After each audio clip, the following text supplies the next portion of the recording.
And we're off and rolling on a Stand on Business Wednesday.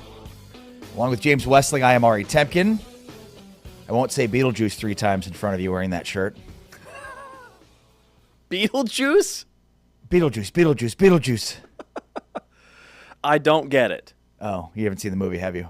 Beetlejuice? Yeah. Yeah, probably 20 years ago.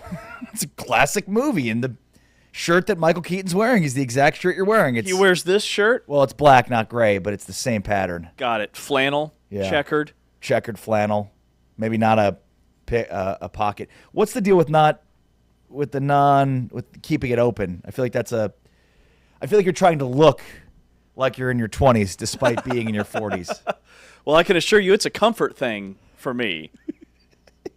I like to be comfortable. You're just so ripped. If you buttoned the shirt, you'd be ripping through. You never know what might pop out if I buttoned it, but no, it's just more of a little like we're polished with the collar, but a little more casual in this environment. But we are dressed for the weather, I would say, here on Big 12 Studios now. Pretty much, I've never been more aware of the outside temperature because I know that's what we're going to have inside in this building, hence the heavier flannel today.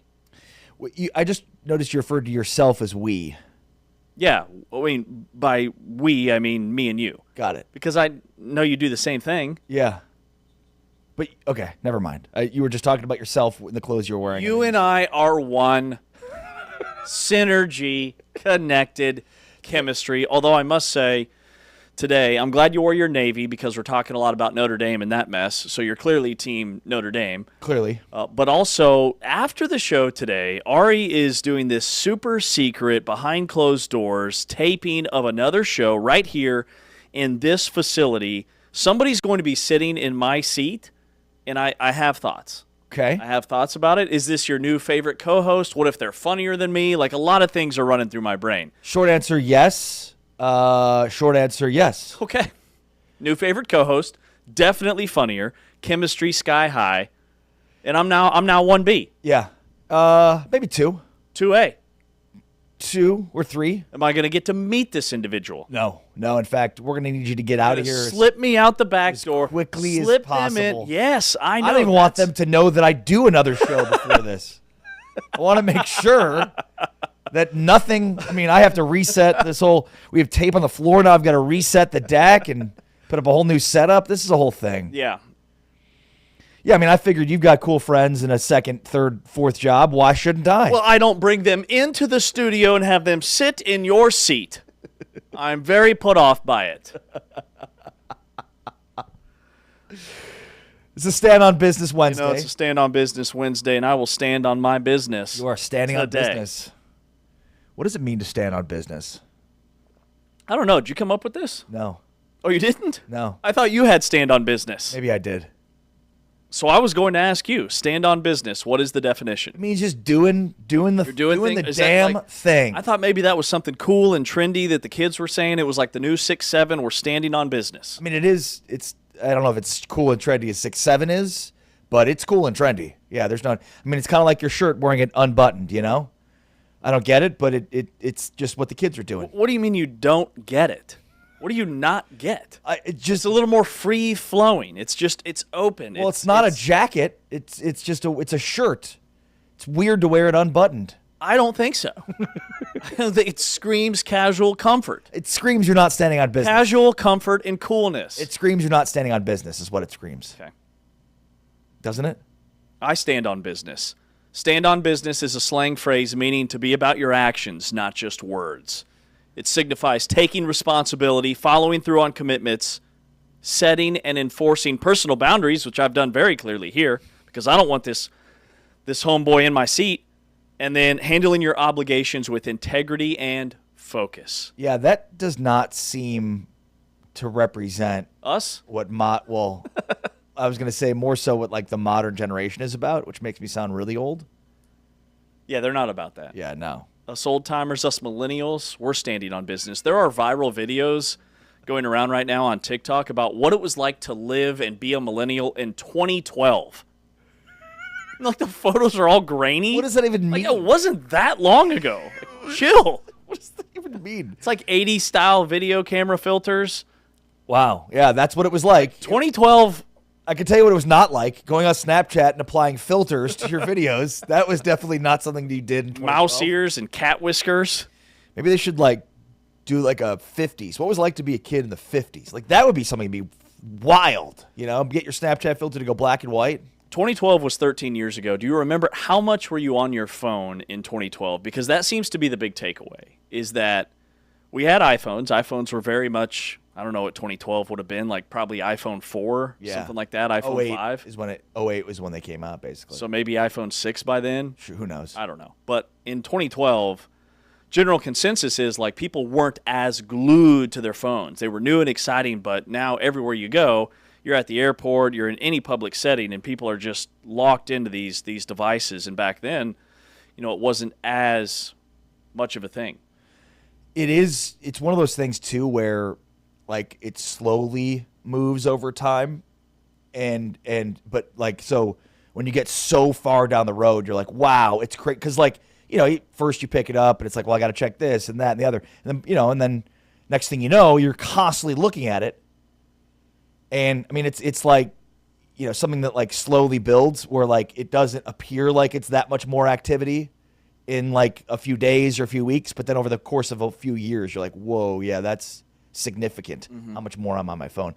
The part I think that stands out to me more than anything is my kids and like growing up in the world where like their parents are constantly looking at their phones. And I'm conscientious of it, but it's also like, it's so hard to avoid it. Yeah. And it's the downtimes. It's the moments in between where it just becomes like just a huge factor in lives. Absolutely. And I've read a lot about that because we try to do the same thing. I try to put my phone away for a good chunk of the day, or I'll put it on Do Not Disturb, which is a game changer. And there's a lot of psychologists and people that study children, and kids feel very rejected by adults being on their phones. And if a kid is trying to ask you a question or get your attention and you're locked into your phone, that is a rejection. And so that kid is wired, that has an impact more so than I think parents realize. Wow, I'm very rejected. Producer Taman, yes? No, in 2012, I just want to bring that up real quick. Like, I was in college, I was a junior, but like we tried to be on our phones back then, but remember, Wi-Fi wasn't as good. It would be slow. We would try to go on Facebook or Twitter. There weren't as many apps, but we did try to live on it for its time. The thing is that Wi-Fi and internet, or especially 5G and stuff, has gotten way better than it was in 2012, which is why we're more addicted to our phone. Yeah. Well, Apple and Google and Elon Musk and all those high-tech people swear that apps won't be a thing in the future. Like, we won't have apps. We'll still have devices, but our device will basically just pull up whatever we ask it to do, or almost whatever we're thinking, in almost a AI chat GPT like form, to where we won't have apps. You need something, bam, it's right there. Perfect. Sounds much easier. Inject it straight into my veins. Why even live in this real world right now? Take me to this faraway place so I don't have to go anywhere. All right, it's a Stand on Business Wednesday, and, BYU was standing on business last night at Madison Square Garden. There's a lot to get to today on today's show. We've got Steve Lutz joining us. Shehan Jeyarajah is going to join us in the final hour of the show as a co-host. We've got Utah standing on business. We've got Brett Yormark standing on business. But we got to start with Rob Wright standing on business. Last night at Madison Square Garden, here's what Rob Wright did with seconds remaining in BYU's game against Clemson. Boskovic to inbound. Right. Got it! Robert Wright III wins it for the Cougars. So, yeah, what a insane shot by Rob Wright. A three-point shot gives BYU the victory over Clemson in a game in which they trailed by 22 points. Rob Wright hits a 30-footer falling away with 1.3 seconds left. Rob Wright is a CBG, certified bucket getter. You like it? Love it. CBG? Yeah, got it. Rolling with it. Thank you. Really trying to get it out there, if you know what I mean. Certified bucket getter. He's a baller. The game I had against Wisconsin, he almost had a triple-double. He was like one rebound away from a triple-double. And I think last night, not just that incredible play that he had, but this game told me a lot about BYU and their willingness and fight. Because last year, BYU was a team that if you punched them in the mouth, they got back on their heels. And this team was down, to your point, 21 at half, 43-22. BYU's getting clobbered at halftime. They outscored Clemson 45-21 in the second half. They didn't shoot the ball well at all, only 21% from three. Just the threes were not there. I don't know if it was the NBA-style arena or what, but they didn't shoot it well, but they persevered. And that's something that with a young basketball team that was built through the portal, spearheaded by Rob Wright and then A.J. DeBonsa, the true freshman, to win a game when you're not shooting the ball well and win it with your defense and still only have 9 turnovers and just keep grinding, you get breaks like this. You get Rob Wright knocking in a 30-footer. Yeah, and DeBonsa, as you just pointed out, I mean, he had a career high in points, rebounds, assists, 22 of 28 scored in the second half of this game. Here's Greg Wrubell with that final call on the BYU radio network last night. With 1.3 to go. It's got to be quick. Boscovich handed the ball into Rob. Shoots from 3. Yes! Yes! And scores it! Rob Wright the third! Just won it for BYU! Game-winning 3! It got off! And the Cougs win it! 67-64! Wow! Yeah, the Cougs outscored the Tigers 45-21 in the second half. Just an insane game where, I mean, you look at the score at halftime and you're like, whoa, what happened to BYU? They just could not, to your point, make a shot in the first half. And, you know, they started falling in the second half. But I think this shows the potential of this team. And obviously we know the Big 12 just keeps rolling on with these non-conference wins. And this play, so it's tied at 64, less than 2 seconds to go. You see Richie Saunders kind of curls towards the basket. He was their first look. And then Rob Wright, who's the safety valve, he just steps in to this 30-foot three because Clemson's so concerned about accidentally fouling him that he splits the defense and gets a leaning 25, 27, however many feet it actually was, three-point shot that's actually a really good look. Like this was a well-designed OB play out of bounds from head coach Kevin Young. And his growth as a coach has been tremendous. And that's what stands out to me about BYU is they can beat you in a variety of ways. Last year I didn't feel that way. I didn't think BYU could win a 67-64 type basketball game. Every game had to be a shootout. The shots had to be there. This year they are so much better defensively. And that's one thing about A.J. DeBonsa. We talk about his scoring and the 28 points that he had last night. This is the third time this season where he's just taken over in the second half of a game. Remember, they were down big against UConn. He had 21 in the second half. Goes off for how many? I think 24 of his 28 last night. 22 of 28, yep. 22 in the second half. But also, he is an elite defender. Like, guys that he's guarding are shooting 15% from the floor. He's among one of the best ball-on-ball, man-to-man perimeter defenders in the entire country because of his length, his quickness, and his buy-in. Yeah, and I mean, it says a lot. This is an experienced team with a lot of good players that they add a guy like this who can take over games in the second half. And, I mean, Saunders, you know, it's interesting. Saunders came back after having a tremendous season last year. He's not going to have the same numbers he had last year. Like, he's going to have significantly less numbers overall this year because of that. But yet, having him is such a crucial piece to BYU be able to go far this year in the tournament. Mm-hmm.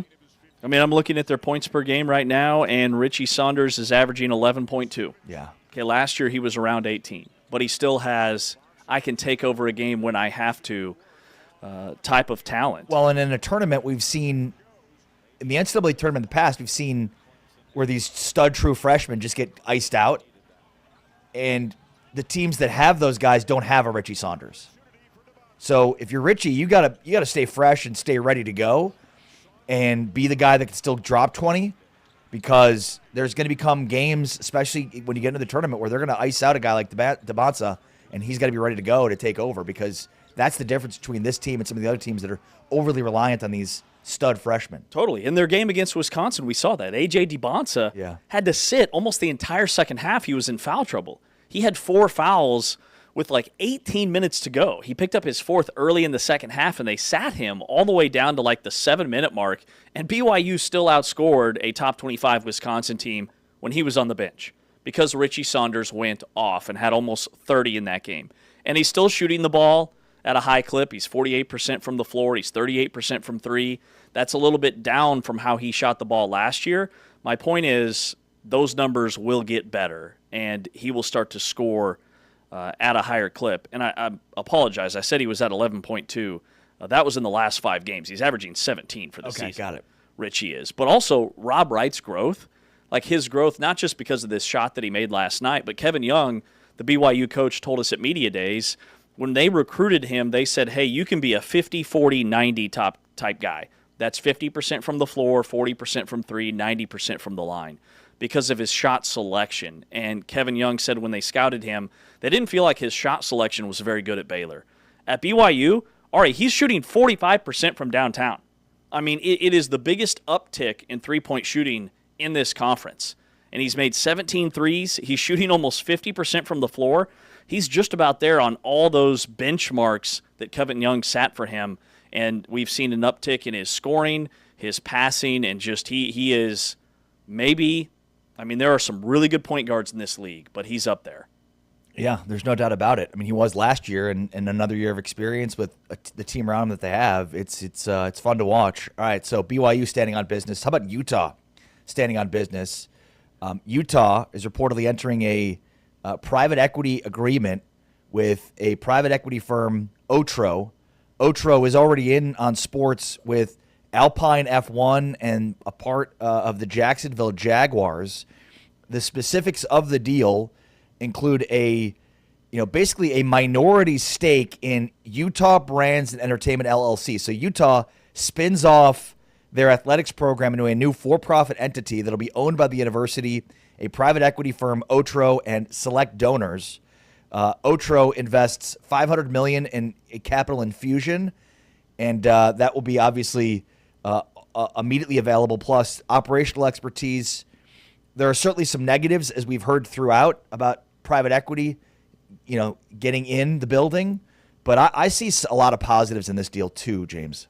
I do too. And it's big, and it's breaking, and it's a moment that we should all remember where we were when we heard of Utah getting in bed with Wall Street. I mean, they became the first school ever to let Wall Street into the huddle. And yes, there are some doomsday scenarios if this goes poorly. But to your point, what about the other way? Nobody's talking about what if this goes really well. Like, they are getting a massive, $500 million injection in capital for NIL investment, for facilities, for coaches, for recruitment, for all those things. They are going to have resources now that nobody else in the country has when it comes to these investment type groups.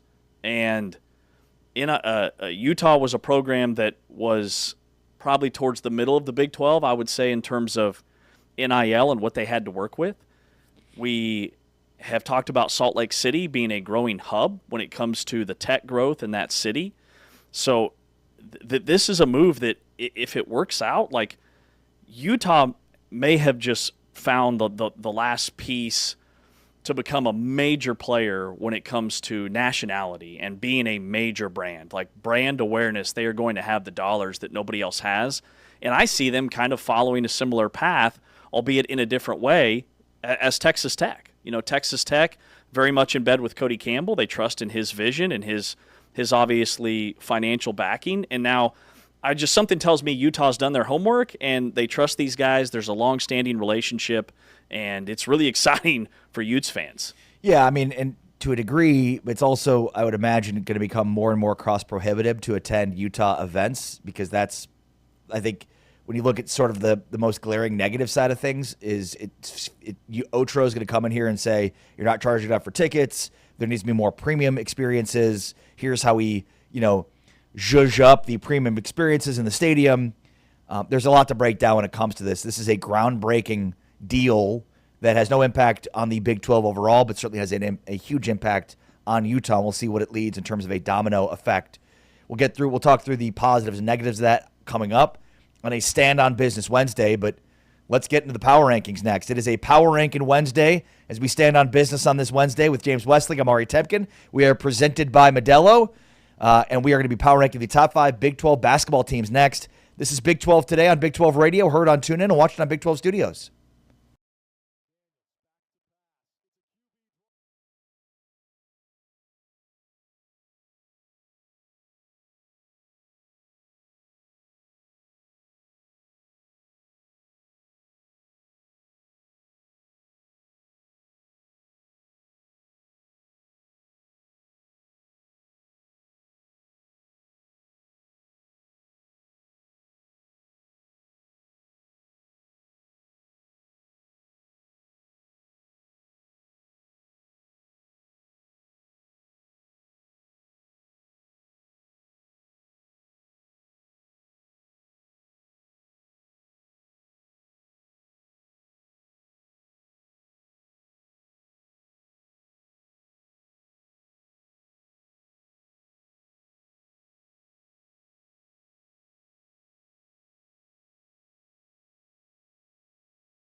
This is Big 12 Radio, Big 12 Today, presented by Modelo.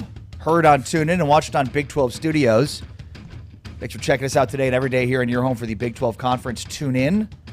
Make sure to download the app and search Big 12 Radio and save. Give it a like, give it a heart. That way it shows up each and every time you open up the app. Of course, you can also check us out at big12studios.com to find all the platforms we are available, including YouTube, streaming there. Go give us a like there. And join the chat. James Westling, Ari Temkin on social at James Westling. I'm on social at Ari Sports. And it is time now to power rank. Every Wednesday, we power rank because it's not good enough to just have things in this world. We have to power rank them accordingly. And so that is what we do on Wednesdays. Without further ado, let's power rank the top 5 teams in the Big 12. Number 5. All right, number 5, we're power ranking the 5 best basketball teams right now in the Big 12, and these are the inaugural Big 12 men's basketball power rankings, first ever this season. Number 5 for me is Kansas.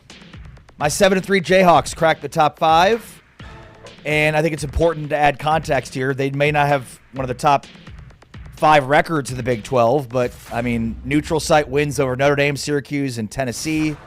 A 20-point smackdown of Missouri. They do have 3 losses, but to North Carolina, Duke, and UConn. The North Carolina game was at North Carolina. The Duke game was at Madison Square Garden. They lost at home to UConn. And then, of course, lost those games without Darren Peterson. I think just based on comparatively who we're looking at from a resume standpoint, Kansas has the best in terms of the other teams that would beat number 5. So Kansas number 5 for me. Yeah, I've got Kansas number 5 as well, and I considered Texas Tech at number 5. I considered Oklahoma State, whose head coach Steve Lutz will be talking with later on in the show. I really like that basketball team, but Kansas has played arguably the toughest non-conference schedule in the country, and that signature win over Tennessee is something that Oklahoma State is lacking right now. A win of that magnitude, the talent is there for Kansas, and I see them getting better each and every game. The freshman minutes, uneven results, and it's not just Peterson, it's Bryson Tiller, Rosario, some of those other guys that are seeing high-quality minutes, but they are getting better, and I love Badunga.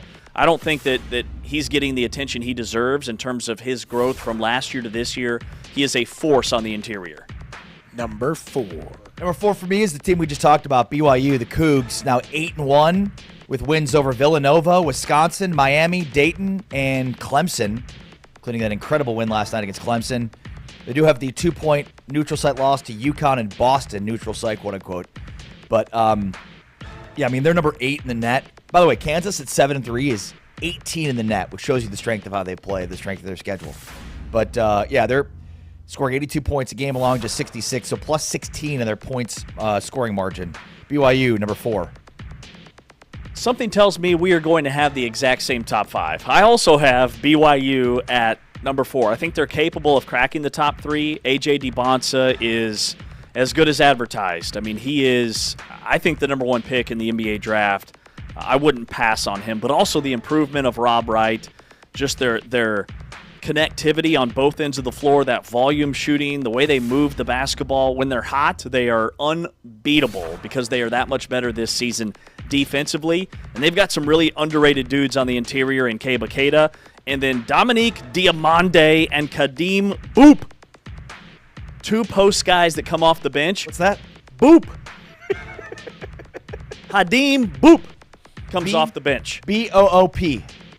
M-B-O-U-P, but it is pronounced Got it. Boop. Got it.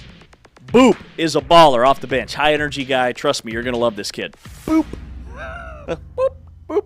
Number 3. Number 3 for me is Houston. You know, it's interesting because Houston has a similar resume to Kansas, but because Houston's won the Big 12 back-to-back, because they're defending at such a high level, I've got Houston at number 3 ahead of Kansas and BYU. The Cougs, not the Cougs. What do they go by? Something else. I can't remember. What, Houston? Yeah. They're the Cougs. The Cougars. I thought the BYU was the Cougs. Oh, I say Cougs for both. I guess one is C-O-O and the other one is C-O-U. That's it. The Cougs of Houston are C-O-O. All right, they're number 7 in the AP, number 8 in the coaches. The net has them at 19. They've got neutral site wins in the Vegas players era tournament over Syracuse and Notre Dame. They fell to Tennessee. They beat Florida State. Number 3, Houston.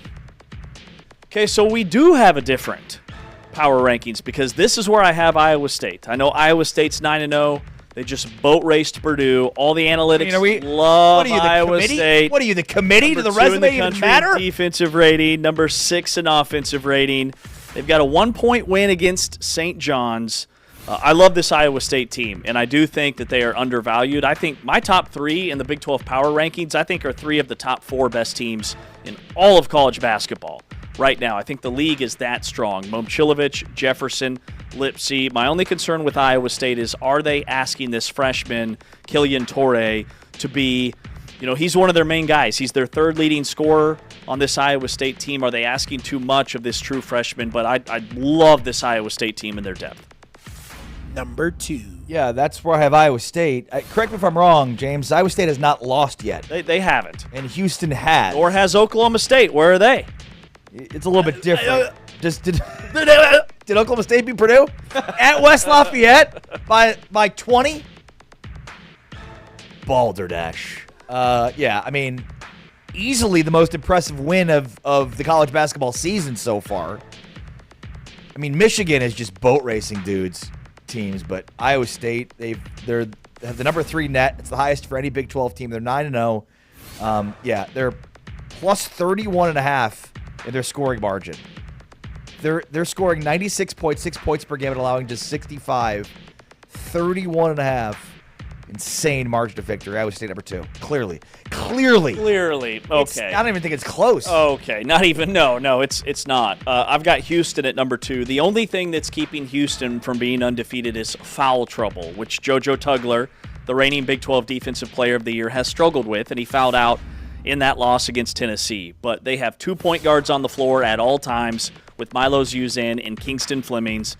Emmanuel Sharp is a CBG. Anytime you need a basket, he gets it. Chris Sunak certified bucket getter. Chris Sunak is he is a stretch 5 that they've never had under Kelvin Sampson.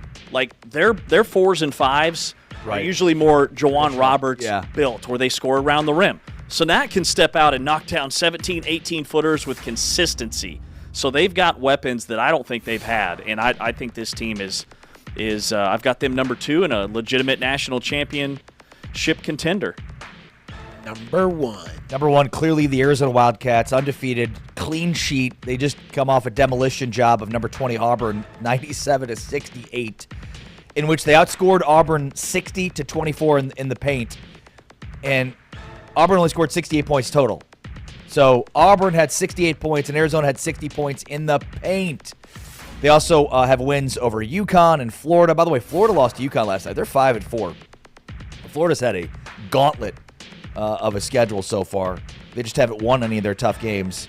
But, yeah, I mean, when you combine resume with their multiple ranked wins, their top-tier metrics, number 1 in the AP, top 10 in the net, overwhelming scoring margin, it's clear that Arizona's the best team in the Big 12 right now. Arizona's number 5 in KenPom. They're number 9 with their offensive rating, number 10 on defense.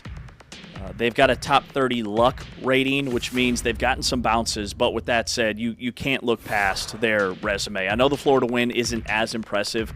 I don't think Florida is quite what they were last year. But beating UConn at UConn, beating UCLA on a neutral floor, and then just destroying Auburn. And they've got a huge game this weekend against Alabama. Even with this brutal non-conference schedule, they're still undefeated and averaging 89 points per game. Like, without shooting threes, they're scoring almost 90 a night. They do it in an old-school way. They get to the line. Love that team. Yeah. All right, James, what are we randomly power ranking today? I say we randomly power rank. All right, Notre Dame is throwing the ultimate temper tantrum, right, when it comes to the college football playoff. Hey, if we're not going to be in the playoff, if the ACC is going to be promoting Miami, even though we don't play football in that conference, we're out. Our 24 other Olympic sports and men's and women's basketball, we're leaving the ACC. We are that mad. We are Notre Dame. So let's power rank the top 5 temper tantrums we've ever seen in sports. Oh, I love it. Oh, in sports. Or just life. Okay, got it. Because, yeah, I've got Your fight with ChatGPT would be number 6 on my list. You go first this time. All right, number 5 for me is, I go back to, I don't know why this one popped in my head, but the Chris Beard meltdown of 2021. February 9th, 2021, West Virginia was playing Texas Tech. There was some late game, questionable officiated calls.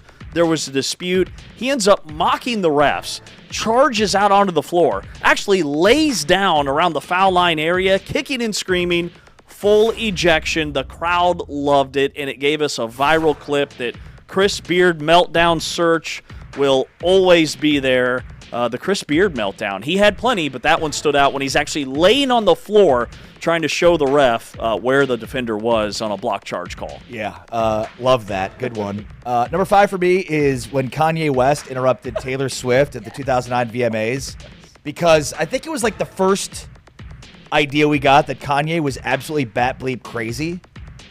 It was like now that we have this whole long line of, wow, Kanye is just out of his mind. It kind of like all started with that. And it's funny because when you trace the profile of Beyonce and Taylor Swift after that, like that did so much damage, it feels like, to that argument. Yes. So all Kanye did was help Taylor Swift. Good job, Kanye. Way to go. And then Taylor Swift went out and wrote this album that I think is actually her best album, because every other album that she's had sounds the exact same. It's all like the same kind of. Which one was her best one? Like the one with, and it's like more rap. It's the one she didn't produce. It's like more rap, like Endgame with Ed Sheeran and Are You Ready for It? Don't. I mean, she goes after Kanye and Beyonce basically in that album. It's a good album. In fact, it's the only one, again, that doesn't sound exactly like everything else. But yeah, Kanye interrupting Taylor Swift at the 2009 VMAs when it was the first time we got a really good sense of like, wow, Kanye is out of his mind.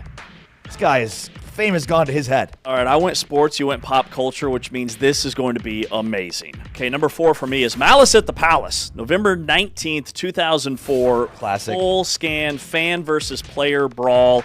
Ron Artest in the stands, punches thrown, beers flying. Still the darkest meltdown in NBA history. A whole 30 for 30 about it. Ron Artest thinks that a fan he's done with it. He's fed up. You threw that beer at me, I'm coming after you. Malice at the Palace, number 4. All right, number 4 for me is when Howard Dean was running for president, and he got up there and he said, "Yeah!" And then that basically made him fall out of the race. Oh, that's yeah! It's so classic, and it still stands up to this day. Like, it's a great meme, and it was pre-meme. 2004, and it, like, basically it's one word, the way he said it, that got him completely out of the race for president. Oh, that's classic. I don't know if it fits the bill here for a temper tantrum. It just is funny to me, and I want to can you say it one more time? Yeah! It's so good. All right, number 3, I'm going Bobby Knight, man. Bobby Knight had so many fun. The chair throw. Yeah. February 23rd, 1985, Indiana against Purdue. He takes that folding chair and he torpedoes it across the floor, protesting a foul. And Bobby Knight was already kind of a villain, but this was really like college basketball villain, peak era moment, Bobby Knight. We could power rank the top 5 Bobby Knight meltdowns. Yes. Like, you know, when he choked a player and then practice. The locker room meltdown where the player recorded it. That was late in his career. Didn't he cursed out his son? Oh man, grabbed his son. Yep. Grabbed Pat Knight. Yeah. What number are we on right now? We're on number 3. All right, number 3 for me. This is where I'm going to go with Mike Tyson biting Evander Holyfield's ear. What an iconic pop culture moment when you think about total meltdowns. Like, you're in a boxing match and you can do nothing to get at this guy, so you reach over and bite his ear off. I mean, the referee had to pick up a piece of Evander Holyfield's ear off the canvas. Like, that is throwing a temper tantrum in the middle of a boxing match. It would be so painful. I was looking for something more clever to say. All I can think about is the pain of somebody biting my ear off. Yeah, no, I wouldn't recommend. Doesn't exceed, though, the pain of getting punched in the face by Mike Tyson. Yeah, that's true. That's fair. All right, number 2 for me, I've got Dennis Green, the Arizona Cardinals press conference meltdown, 2006. The Cardinals lose and they blow a 20-0 lead. Devin Hester returns a punt to win it for the Bears, and Dennis Green just detonates post-game with the infamous, "They are who we thought they were, and we let them off the hook." Dennis Green. And that was also kind of the down, like he had peaked before that game. Everything was downhill from that point forward. He lost his players, he lost the team, he lost the season, and ultimately had to step away. Number 2 for me is Jim Mora. Playoffs? Yes. Playoffs? I love Jim Mora. Playoffs? Playoffs? Playoffs? Need I say more? No. Oh, I'm so glad you included that. Playoffs? I love Jim Mora, man. I feel like that's my reaction to Notre Dame. Playoffs? Playoffs? Playoffs? By the way, the funniest part, I don't know if you realize this, Notre Dame's 2 losses are playing each other in the playoffs. That's amazing. A&M and Miami. They're so bitter. So bitter. Great. I've got Notre Dame at number 1. And maybe it's some recency bias, but this college football 2025 playoff meltdown, So glad you did to where your athletic director is coming out publicly and shaming a conference in which all of your other sports except football is a part of. It's just so wild, so bizarre. They are burning so many bridges. They are out of allies, and maybe it's time to think about a conference. Like, you don't get the $20 million payout that you get to hoard yourselves when you make the college football playoff. But on the flip side, you don't get any of that distribution that these leagues get for their teams that are in the playoff. So you're missing out on dollars there. And essentially, all your chips are in to making the college football playoff each and every year. They also have scheduling alliances with the ACC. Who are you going to play? SEC teams aren't going to play you. Big 12 teams aren't going to play you. Who are you going to play if the ACC doesn't play? Like, Notre Dame is flirting with disaster and maybe backed into joining a conference. Yeah, we'll have more to say on this, and honestly, is the Big 12 trying to go after Notre Dame right now? Which I don't hate. It's funny, we say all of that to say, like, we'd still take them in a heartbeat. Absolutely. Even if it's in the same capacity as they are in the ACC. I'm so glad you had them number 1. In fact, I don't normally do this. Normally, I win the power rankings, the random power rankings. But I'll be honest, you won the random power rankings today. My number 1 is George Brett, the Pine Tar incident. Oh. As soon as you brought this up as a great topic to power rank, this is the first thing I had in my mind. So George Brett, it's a home run for the Royals. It's taken off the board. The umpires ruled that his Pine Tar went too high, and just the vision of him sprinting out is iconic. He storms out of the dugout with his unfiltered rage, and it's like, we've all felt that before. Have we all acted on it? No, but we've all felt that rage before, where you just want to, like, run and just go bananas on somebody or something.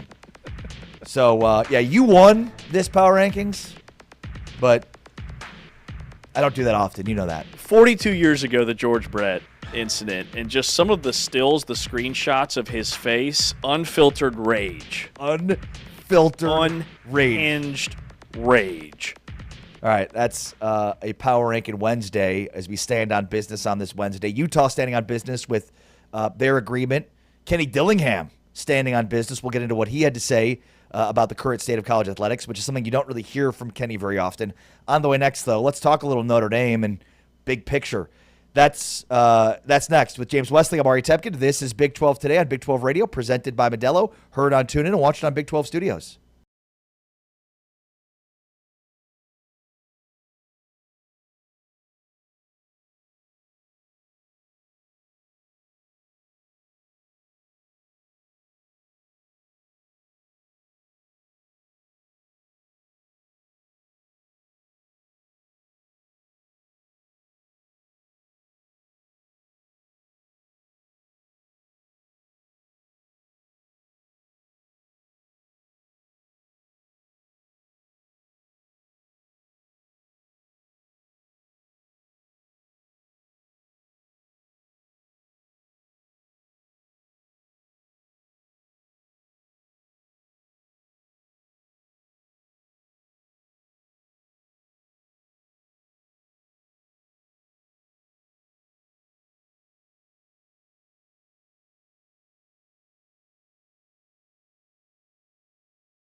Big 12 Radio. It's Big 12 Today. Heard on TuneIn, watched on Big 12 Studios. We are presented by Modelo on YouTube.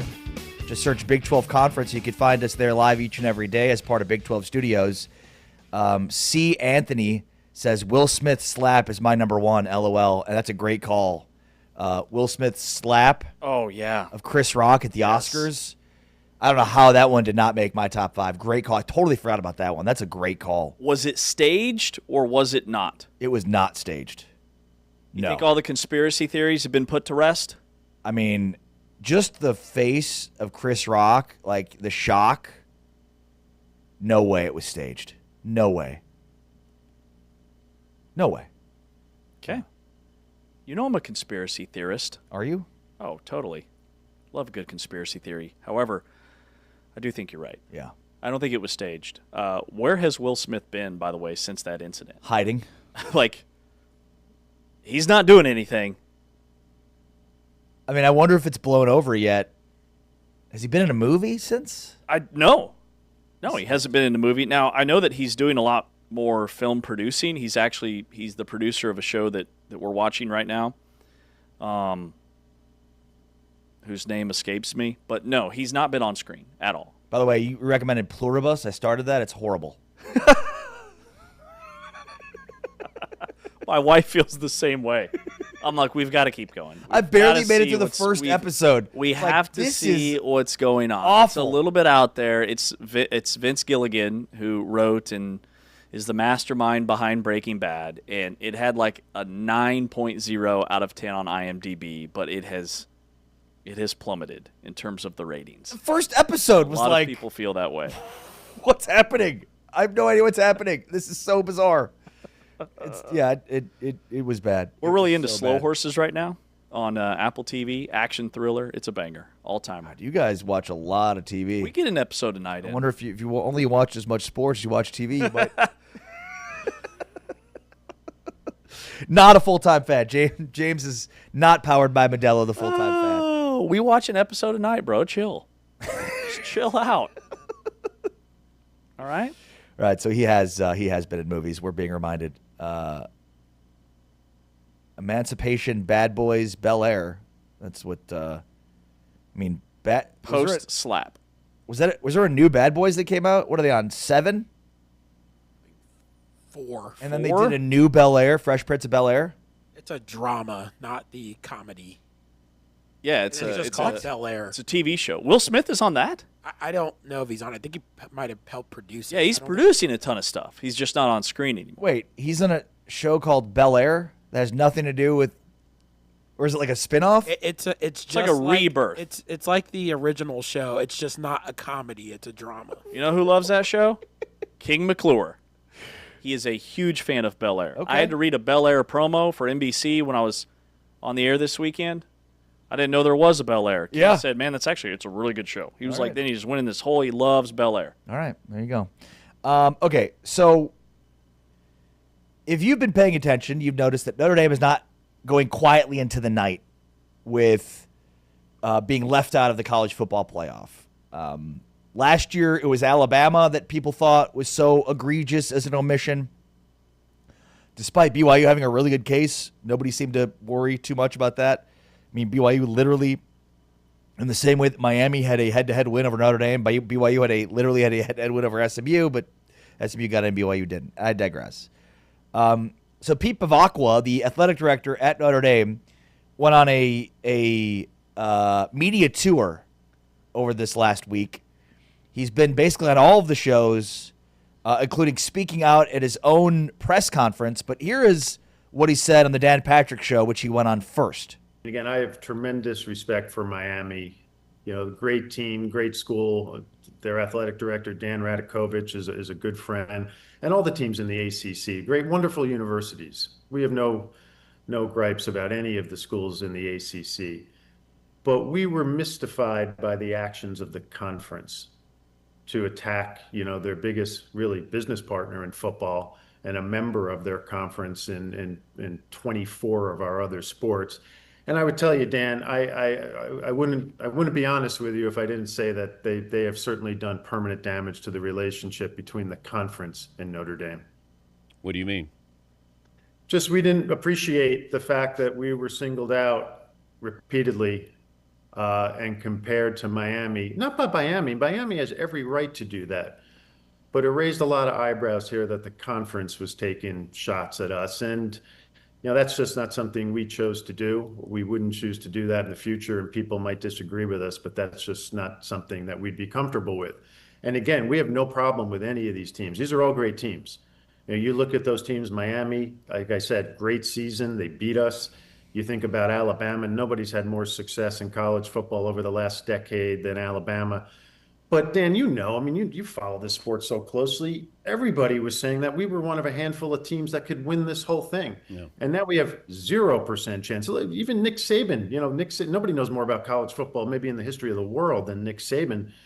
And he said it yesterday, like, how is Notre Dame not in this? Everybody is just kind of confused and perplexed, and we don't have good answers for the kids on our team, for our student athletes.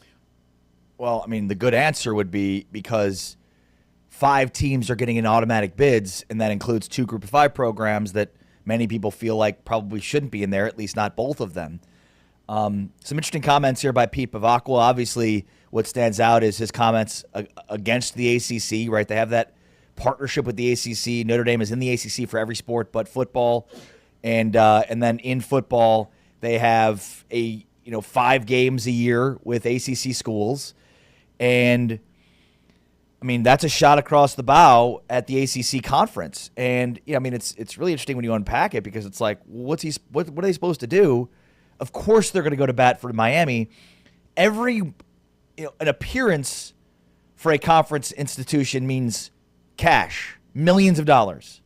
And every round that they win means more cash. If Notre Dame gets in the playoff, ACC gets 0. If Miami's in the playoff, the ACC gets money, millions of dollars. Yep. And so all of the benefit of Notre Dame being in the playoff goes to Notre Dame. All of the benefit of Miami being in the playoff goes to the ACC. I can understand why the ACC would lobby for Miami over Notre Dame. Totally side with the ACC on this.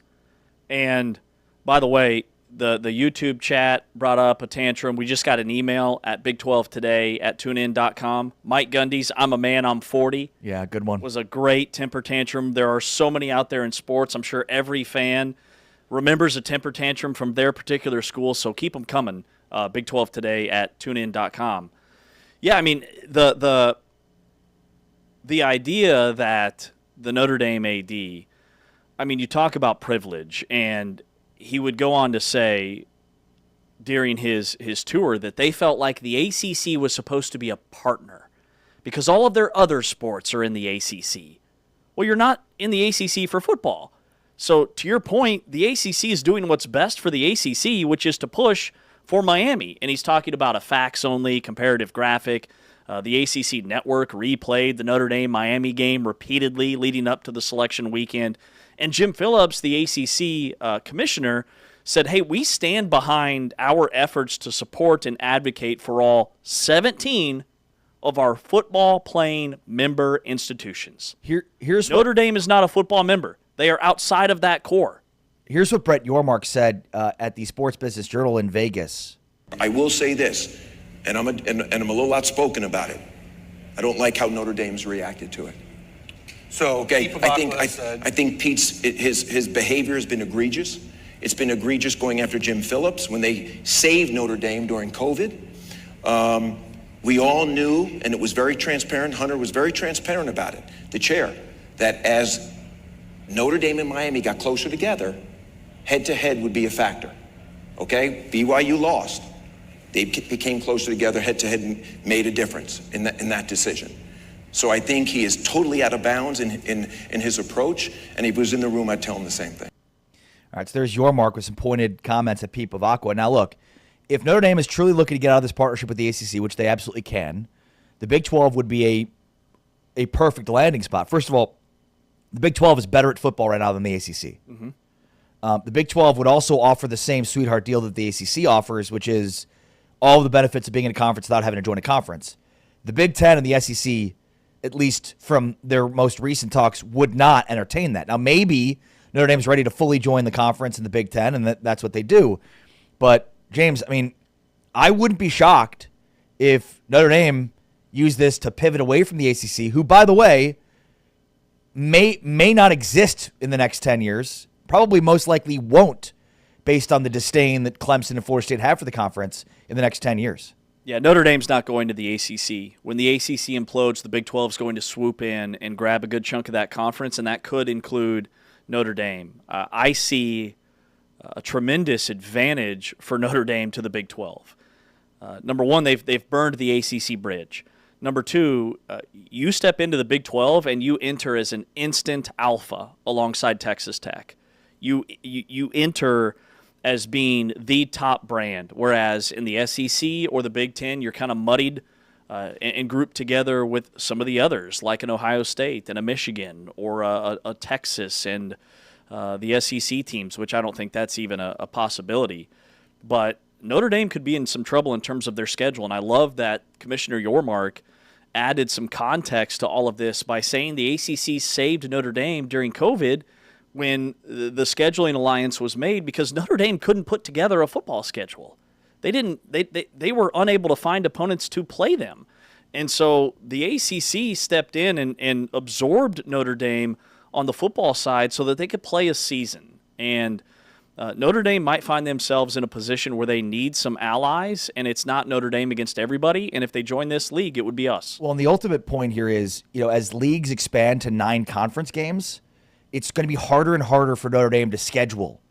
And they need quality opponents towards the end of the year. The ACC let them down because the argument against Notre Dame is they didn't play anybody.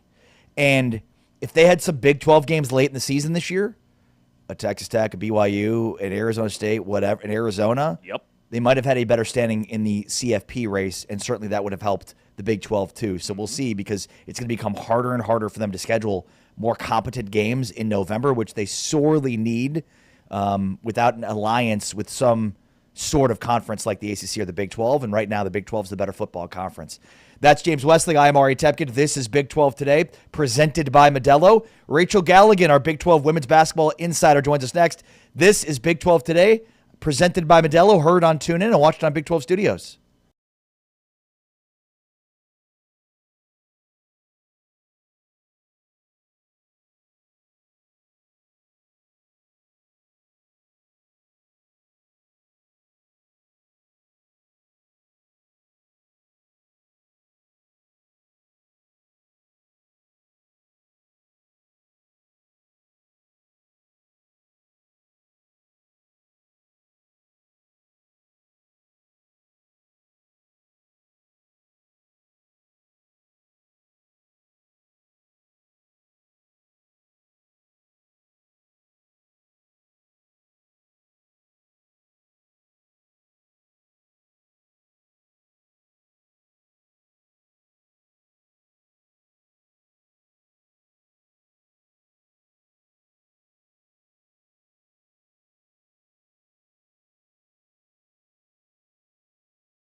This is Big 12 Radio, Big 12 Today, presented by Modelo, and we are so excited to be joined by our good friend Rachel Galligan, our women's basketball insider. What's going on, Rachel? How are you? What's up, guys? Good morning. Good morning. Go ahead. I just love waking up in the morning and having my coffee with you guys.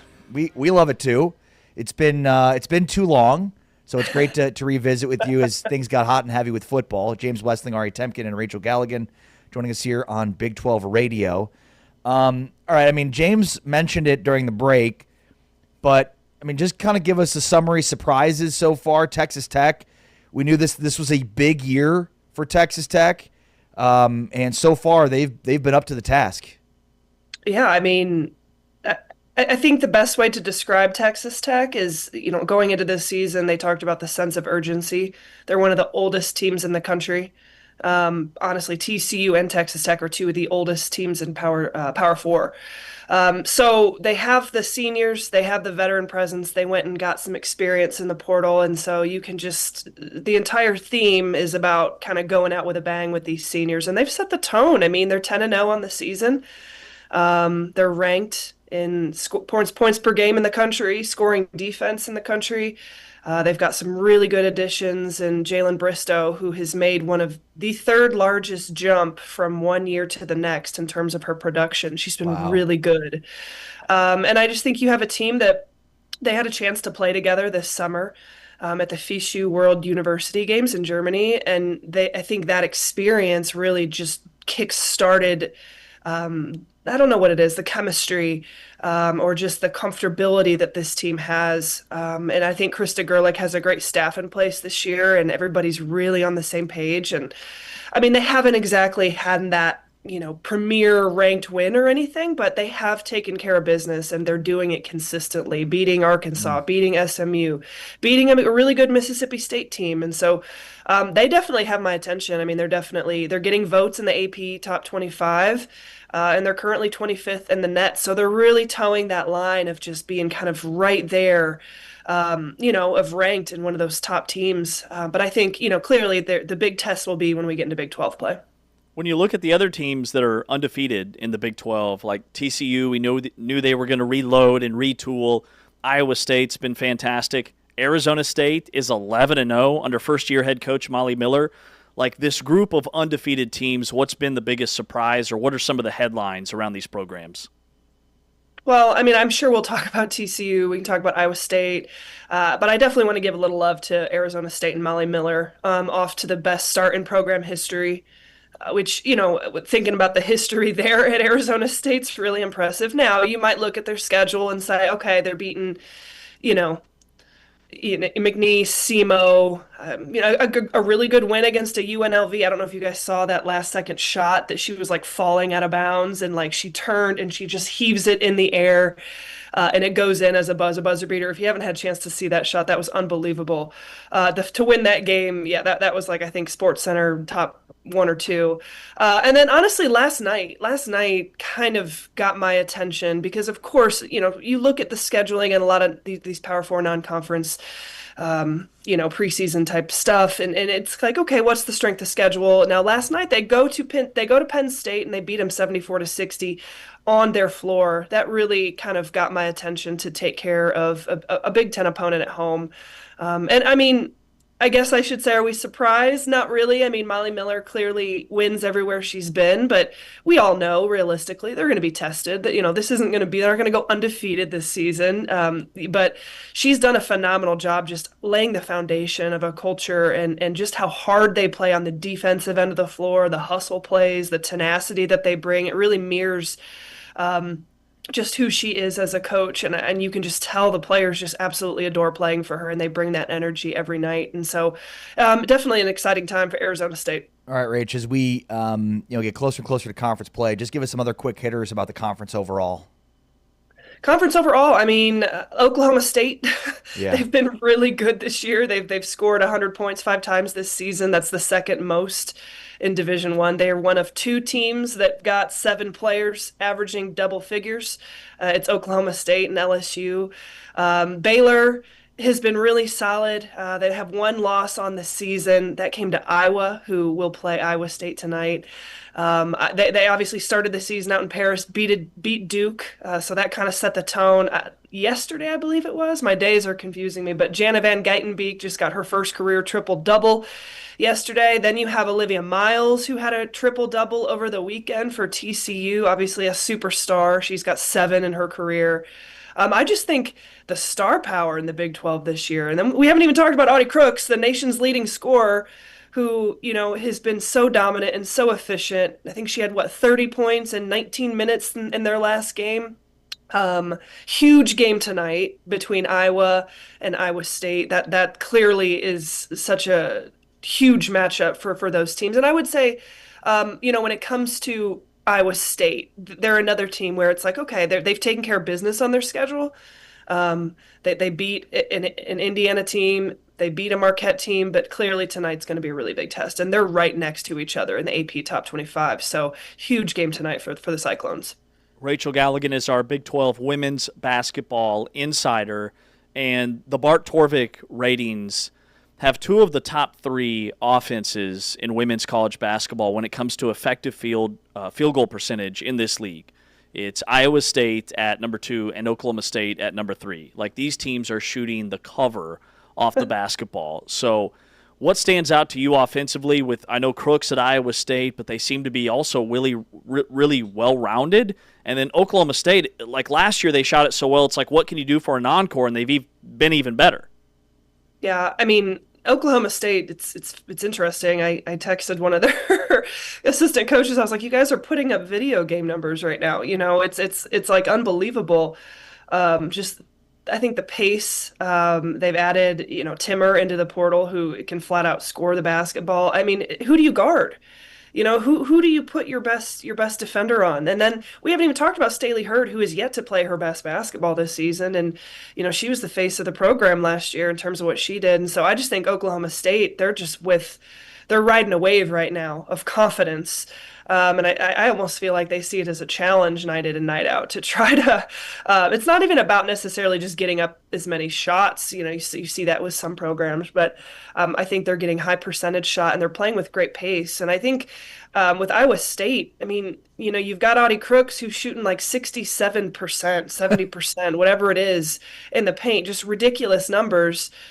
You pair that with a Jada Williams, who they added in the portal out of Arizona, who's putting up career numbers and assists. I would imagine when you have Audie Crooks to throw the ball to, I would hope that your assist numbers would go up. But they're just such a fine-tuned, well-oiled machine, and Williams has been such a good addition because we've talked about Iowa State the past couple of years, but people have seemed to forget that this was still a young team. They kind of let everyone down a little bit last year. There were these huge expectations after this junior class freshman year. And I just don't think that was realistic. Well, now we're seeing this massive class of Addie Brown, Audie Crooks, star power, who've now in their upperclassmen years, they've got that mileage together. Then you add in a Williams, who is a veteran guard who understands, the system and what they're trying to achieve. She's been so good for them in terms of just the efficiency, creating great passes, and you just watch them. They know exactly what they're doing, when to get the ball into Audie, when she's not in the game, how they're playing. They're just really, really disciplined in what they do. And like I said, I just keep stressing, I can't wait to see it tonight against another top-ranked opponent. We're talking with Rachel Galligan here. Has Olivia Miles, has she met expectations? Has she exceeded expectations? Obviously, we knew coming in this was going to be a big year for her in this spot. Huge, acquisition for TCU. How has she started the season so far in your eyes? I mean, she's putting up career numbers in points, averaging just under 18 points a game. That's the most of her career. She's averaging just right at the same with her assist numbers throughout her I'm talking about the last 5 years. She's at about 7.5 assists per game. I think the biggest thing is, she's been more efficient with some of her shot selections, I think, at times, and she's shooting the ball better. I mean, I think that's kind of been something throughout at least the earlier years of her career was, she was in the 20s. Last year she shot it really well. She shot about 41%. This year she's right around 35. And so if you're talking about like a draft perspective, or if you had to have a knock on such a star player like her, it's kind of okay. What's her ability to shoot it? I think she shot it well. I think it's really interesting to look at those numbers and just how efficient she's been. But I think the pace that she's playing with, I think that she's been able to play really freely, even more freely than we've ever seen before in her decision making. And she's been paired with some really great players as well. Marta Suarez has been unbelievable for TCU. But, TCU is another one too. Like, they have that win over NC State. If you guys can't tell, I'm excited to get into ranked, tougher competition. That I'm at that part of the season where I'm ready to start seeing some of these teams who've taken care of business in the non-conference. I'm ready to see them go against, whether it's ranked opponents or Big 12. I'm excited to see TCU. I know they're really, really good, and we talk about their offense. We talk about Olivia Miles, who, yes, I believe is meeting expectations, but they're number one in the country in scoring defense too. So they're getting it done on the defensive end of the floor, which is incredible. Rachel, how would you rank the top 5 Big 12 teams right now? I know it's hard based off of non-conference play, but just 1 through 5, rapid fire, who are the 5 most impressive teams in your eyes? Yeah, I would say recency bias, it's hard for me. Let's do a power ranking, if you will. I'm a little down on West Virginia. That loss versus Villanova just is really sticking with me. So this is my rank today. I'm going to go number 1, TCU. I think just their numbers, their defense, their scoring have been phenomenal. Then you got number 2 coming in at Iowa State. I think they're really neck and neck. What tonight will tell us a lot. Number 3, Baylor. They've taken care of business. They've got some depth. I think they're starting. They haven't even come close to playing their best basketball. Then number 4, Oklahoma State. Their scoring has been incredible. And then I'm going to go number 5, Texas Tech. I think that one is a little bit loose with it. I think you could talk about West Virginia. You could maybe potentially talk about a Kansas. Obviously, after last night, ASU deserves some credit, but I've seen enough at Texas Tech calling their games, their home games, so maybe I'm a little biased from that perspective, but I just think they're doing a really good job on both ends of the ball, defensively and, offensively scoring, and they have a lot of weapons. All right, Rachel, we always appreciate your time and insight. It's great to visit with you. And obviously, as we get closer and closer to Big 12 play, we'll have you on more and more. Thank you for your time, as always. I love it. Good seeing you guys. Enjoy the rest of the show. You too. Great talking with Rachel Galligan, catching up with her and her insights into Big 12 women's hoops. Off and rolling. The Big 10's been really good so far to start. Big 12, though, not far behind. 4 teams ranked in the top 25 with a few others that are trying to break down the door. Texas Tech, certainly one of them. Arizona State, 2 teams with hugely surprising seasons so far, James. Yeah, and the Bart Torvik ratings, which is, they have their ratings system for men's basketball.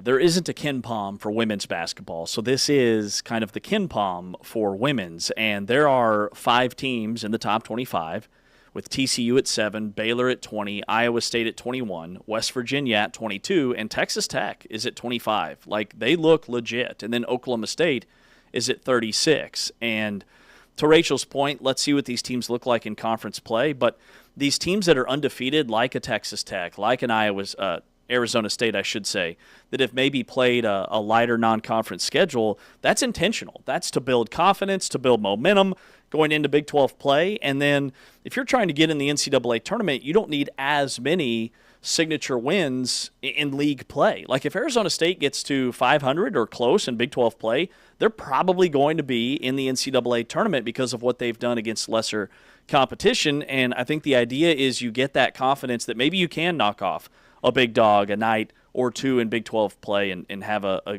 good chance at a bid. All right, on the way, you're going to hear from the former head coach of South Dakota State. If you missed our interview earlier this week with John Stiegelmeier, you're not going to want to miss that, because great insights into what to expect from the new Iowa State football coach, Jamie Rogers. That's coming up. This is a Stand on Business Wednesday, though, and we talked a little bit earlier about this, but let's go more in depth on this really groundbreaking deal between Utah and a private equity firm. That's next.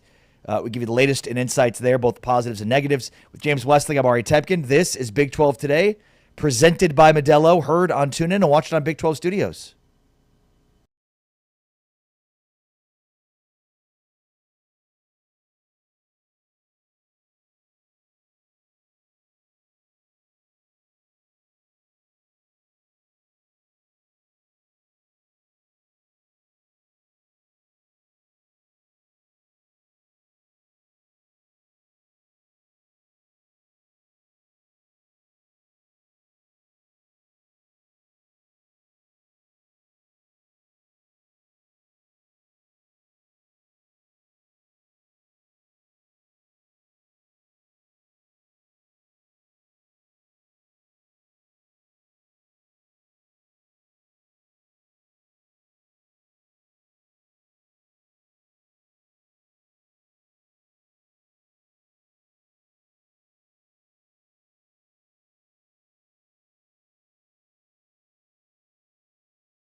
Day, presented by Modelo, along with James Westling on social at James Westling. I am Ari Temkin on social at Ari Sports, ARI Sports, so you can catch us on X and on Instagram. All right, more on the Utah private equity deal.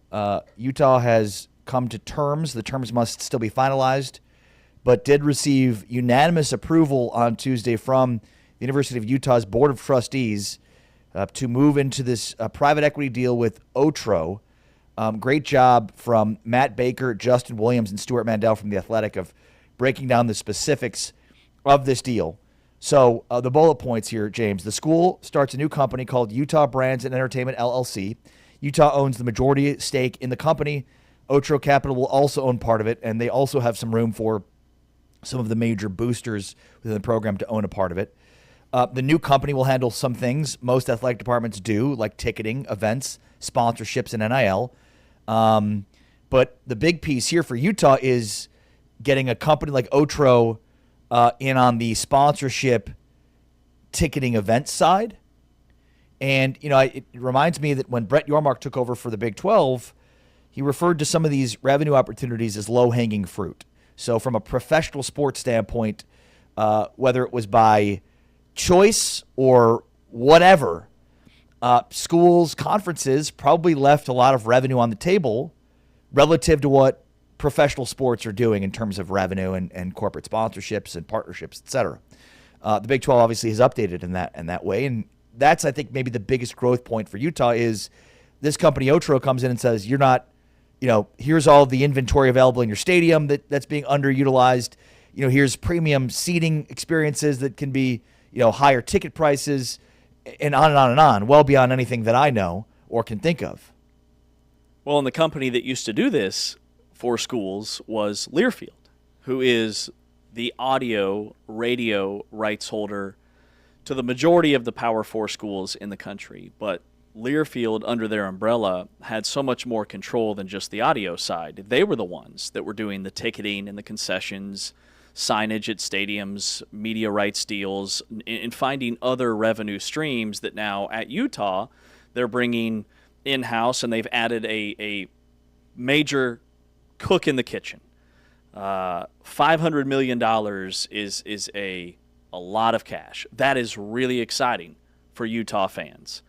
But there's an exit plan in place that there's a clock that starts ticking the day this deal is done, and that is an exit plan in 5 to 7 years. Utah retains the option to buy back their ownership stake, and 5 to 7 years is kind of, okay, where do we sit in terms of how much more in bed would Utah need to be with a private equity firm, or can they afford to buy back the loan? Have they seen that much revenue growth? For the fan, ticket prices, I would think, going up. That $25 a straight billed Utah hat just became $35. That Utah championship T-shirt that was $30 just became $50. There's going to be an uptick financially, but that's the price that we all pay for success, because I do think those two things correlate. And Utah is going to be a major player now in NIL. They're going to have an opportunity to get guys maybe in the portal that they've never been able to get, and that could lead to a lot of success all across the board in all sports, and especially in football. But the 5 to 7 year buyback option is really interesting to me, because eventually Utah has to buy its athletic department back from the investors, and with that exit strategy, like in 5 to 7 years, Utah will face a major moment of truth, if you will. Can they afford to buy out the equity?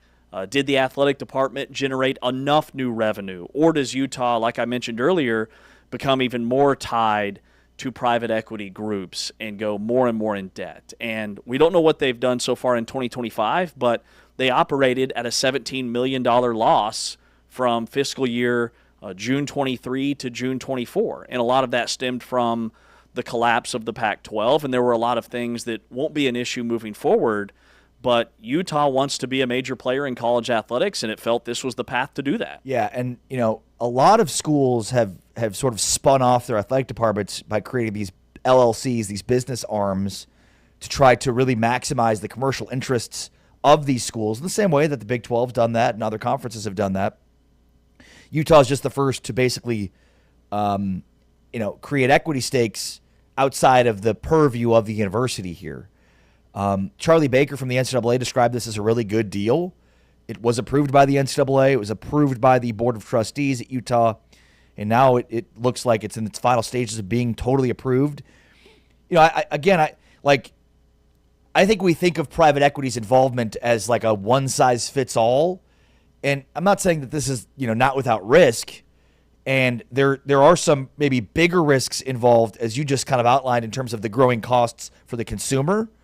But it feels like, despite growing costs for consumers, like look at the NFL, despite continual increases in costs of hats, of shirts, of game tickets, of the NFL Sunday ticket, of everything associated with the NFL, the consumer's still buying it hand over fist. Yeah. So, we'll see if Utah fans feel the same.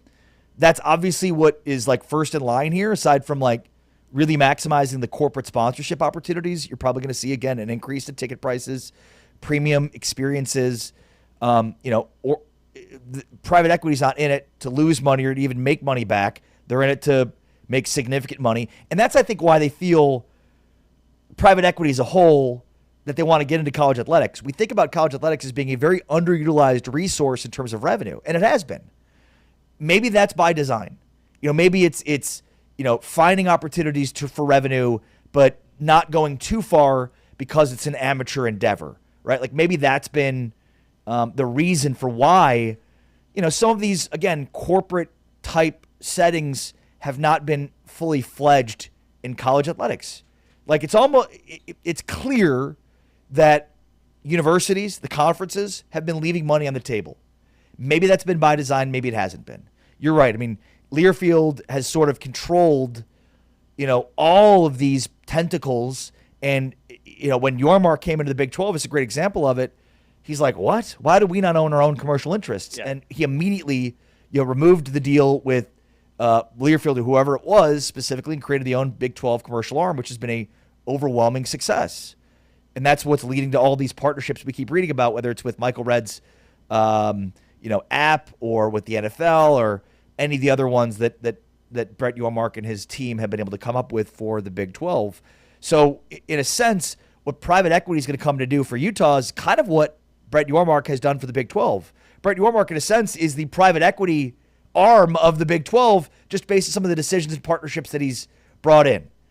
Obviously, the Big 12 did not come to an agreement from a private equity standpoint. I do know that Brett Yormark and the Big 12 saw presentations from multiple private equity firms, and maybe that just wet the beak of some of the member institutions. I'm sure they weren't all aligned on decisions in that. But to me, like the biggest, like they're not getting access to Utah's media rights deal, which is obviously authored by the Big 12. Mm-hmm.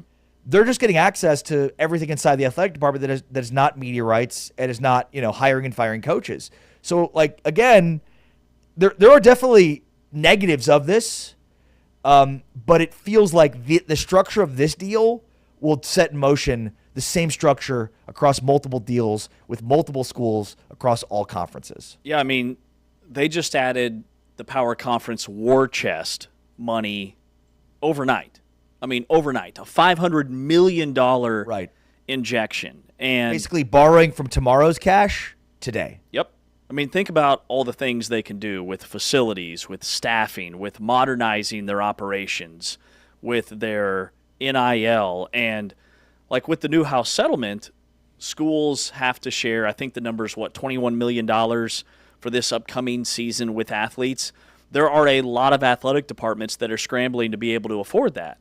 Utah now has the money and doesn't have to drain its annual budget to meet those obligations. Like they just bought themselves a lot of time and also expertise. I mean, these are real commercial operators who are going to have ends when it comes to sponsorships and digital branding and licensing, the ticketing, the premium seating, the global marketing, all of those things that maybe a Learfield or even just in-house at Utah, they simply didn't have the manpower to accomplish things that, to your point, they felt were maybe left on the table. So this brings a lot of immediate stability to an athletic department.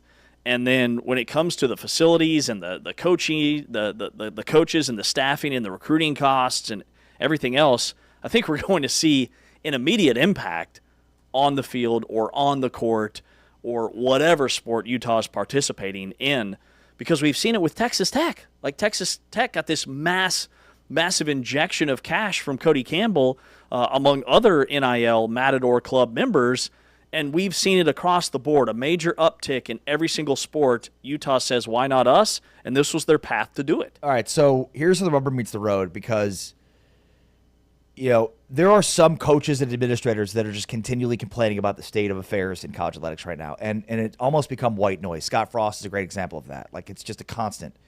But Kenny Dillingham hasn't. Dillingham has been a champion sort of the modern world, which makes some of his comments recently interesting, and I'm wondering if this helps or hurts that dynamic. Here's what Kenny Dillingham had to say about the current state of college football. We've created a mess. Point blank. The whole industry is a mess, right? The only thing that's not a mess is the dollar signs. Those are still pointing up. Everything else is a mess. The dollar sign, the business of it, that's skyrocketing. Everything else is a mess. That's just being transparent and honest. There's not, other than the ratings, the dollars, the money involved, it's a mess. Yeah. So this is just another piece of the mess. But obviously this plays into what he's talking about in terms of the dollars. Dollars are up. Obviously they know that. How many times did he say mess during that clip? A lot. There's a Lil Wayne song I love, I'm a Mess. Yeah. That's what it reminded me of. Yeah, good call. And it's funny because it felt like there were times where he wanted to get specific, but he didn't, and instead he just said mess. Here's why he said it's so hard to clean up college football's current mess. Because every problem creates a problem. Every fix creates a problem. That's why I said there's not I'm not smart enough to figure out the fix. I just know it's not a kid's problem, it's an adult problem. The adults started the problem, and somehow kids are getting dragged into it for the better in a lot of ways. But we still got to create a system that is the best for them. And I don't know what that is, I'm not that smart, but I know it's not the one we're in now. But I hope the players continue to make more and more money, because they provide a lot of money for organizations, and they're what make this thing go. And eventually, I think that's what it's going to lead to, but right now it's just not there yet. All right. Once again, Dillingham, when he talks like this, is worth hearing, because he doesn't often say things like this, as opposed to many coaches or administrators that are constantly complaining about the mess. Read between the lines here. What's he talking about? Well, he's talking about the first thought I have is that his quarterback, Sam Leavitt, who I know he was hurt most of the year, but after an 8-4 season with a lot of guys potentially coming back next year, is in the portal. He's on the first train out. First train out. And I think that Kenny Dillingham is finally being a little bit more outspoken about this, because Arizona State, their roster is getting gutted already. And the transfer portal hasn't even officially opened. Their left tackle, who has started over 30 games, has already entered himself into the portal. And Kenny Dillingham is a player's first coach. And so there's no bad blood. He has handled it with grace. He is tweeting about his left tackle, and somebody's going to get a great one, because he knows that Arizona State doesn't have the revenue and the funds to be able to keep these guys. So when you're talking about players and there's not really being any restrictions, like this whole idea that, you can't, we've shrunk the portal window, players and agents who don't have to be certified can go out there and they can talk to anybody. There's no guardrails when it comes to that, and Kenny Dillingham is feeling it right now more than maybe anybody else in this league in terms of key cogs for Arizona State that have been program-defining guys that are leaving Arizona State, not because of him. Yeah. Because the dollar signs are too great. Yeah, he's talking about tampering, which is what you're referencing there. Mm-hmm. He's talking about the schedule. These are the things that he finds to be a mess. Okay, so back to private equity then. Does this help or hurt the mess? It's a really good question. Overall, I think it helps Utah. I think it could help some of these other programs. Okay, so if Arizona State tomorrow says, we want to deal with Otro, give us the same deal. Give us $500 million. I think Sam Leavitt's probably coming back to Arizona State next year, is he not?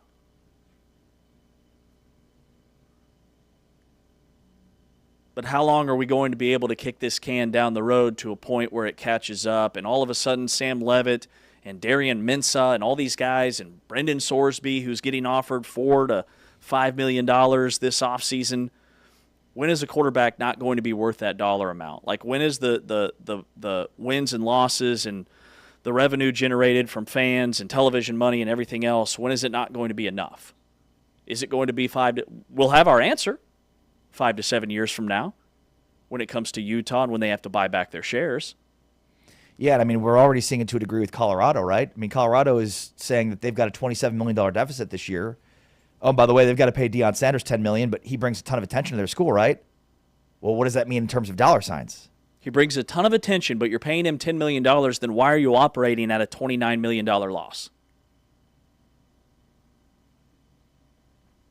I'm not in those meetings inside athletic departments, but I would love to be a fly on the wall. Like, where are all the losses coming from? Yeah. Well, and I think going back to your Sam Levitt point, remember, you could only pay amongst the rev share $21 million. It's the additional money that's coming from outside entities as legitimate, quote-unquote, NIL. That the Deloitte Clearinghouse cannot keep up with. Right. They have a stack sky high of files for players who are claiming that their deals are legit, and they don't have the manpower to go through it before these guys step on the field. Let me pose the question to you a different way. Have you ever seen somebody spend their way out of a mess? Spend their way out of a mess? Yeah. I'm a mess, you're a mess, Lil Wayne's a mess, Kenny Dillingham's a mess. I mean, that's the question, right? Does private equity help or hurt this overall? Short-term help, long-term TBD. Yeah, long-term no. Again, have you ever seen somebody spend their way out of a mess? I'd like to see it. That's James Westling. I'm Ari Tepkin. This is Big 12 Today on Big 12 Radio. Shehan Jeyarajah joins us live in studio for the final hour of today's show. You're not going to want to miss that. Plus, Steve Lutz in the final hour as well, the Oklahoma State basketball coach. Coming up next, though, we're going to hear from John Stiegelmeier, the former South Dakota State head football coach, who is the mentor and former coach of the new football coach at Iowa State. We'll hear from him next. This is Big 12 Radio, presented by Modelo, heard on TuneIn and watched on Big 12 Studios.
Big 12 Radio, this is Big 12 Today, presented by Modelo, here on a Modelo Monday, along with James.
Big 12 Radio. This is Big 12 Today, presented by Modelo here on a Modelo Monday, along with James Westling. I am Ari Temkin. We are so pleased to be joined right now by the legendary football coach. Was at South Dakota State from 1997 to 2022, won a national championship, and then stepped down to hand the reins over to the new Iowa State football coach, Jeyarajah, who played for John Stiegelmeier at South Dakota State. And John Stiegelmeier, the former South Dakota State coach, joins us right now here on Big 12 Radio. Coach, how are you? I'm super. Really couldn't be better at our daughter-in-laws and our daughter and son-in-laws, 3 grandkids, and I get to talk football. So how much better can it get? Yeah, no kidding. And what a remarkable run you had at South Dakota State. You know, we think of from an FCS perspective how dominant, the Dakotas and South Dakota State, North Dakota State, obviously with Chris Kleiman having coached in the Big 12 for as long as he has. I mean, what incredible programs. And you presided over South Dakota State for many, many years, and then you were able to win a national championship and then step away and hand the keys over to Jimmy. So I just kind of give our audience and Iowa State fans a perspective there that, here's a guy that played for you at linebacker, a legendary linebacker at South Dakota State, and then became a DC under you. How did you know that he was going to be the right guy to take over? Well, when you spend as much time with Jimmy as I did, and it doesn't take near that amount of time, but unbelievable leader. His work ethic is off the charts. And people say that stuff, but that they're talking about people that many times work at 80% of their potential. That is not Coach Rogers. When I offered Coach Rogers 65% plus books in the Chandler, Arizona at his home, he shook my hand before I put the period at the end of the sentence and said, I'll be there. And basically from that moment said, I'm going to help you win a national championship, us win a national championship. So, and I'll sum it up this way. A guy named Jay Bubach, who was his defensive coordinator, said this in a staff meeting one day, that Jimmy Rogers impacted SDSU football more as a player than anybody else has ever, coaches included. Wow. That's a pretty powerful statement. Yeah, Coach, that the Jackrabbit way, if you will, what did that culture look like, and how much did Jimmy carry that forward as a player and then as a coach when he took over for you, and what can you tell us about what that culture is going to look like in Ames? Well, he lived it, number one, and then he carried over. And I think one of the really important things as a head coach is you need to be who God made you to be. And myself and Jimmy Rogers are not the same person. So he took, some of what we did and put it to our program, and then Washington State's, and now Iowa State. What was it? It was a program built on hard work, character. I think one of the things that I think is unique about our program and what Jimmy really defined was our coaches are great teachers of football. You see a lot of mistakes on the football field, and I say that as a coach. Maybe fans don't see that. Maybe broadcasters, media guys don't see it, but I relate that back. What was the young man taught? And these guys will be great teachers, as was Coach Campbell's staff. I know that because I studied those guys and competed against those guys. So I think those are some things: work ethic, intensity, brotherhood. They will be close. They will talk about family. They won't talk about culture. So I think things like that, I think, are part of Jimmy's DNA. 312 tackles as a South Dakota State linebacker over 4 seasons. He was a 3-time All-American and only left the program twice. Once to be a GA for a year at Florida Atlantic, and then, of course, to take over at Washington State's head coach. So, I mean, is there, in your mind, is it sort of bittersweet to a degree because South Dakota State is now doing it up larger at not just the FCS level, but obviously now in the Big 12?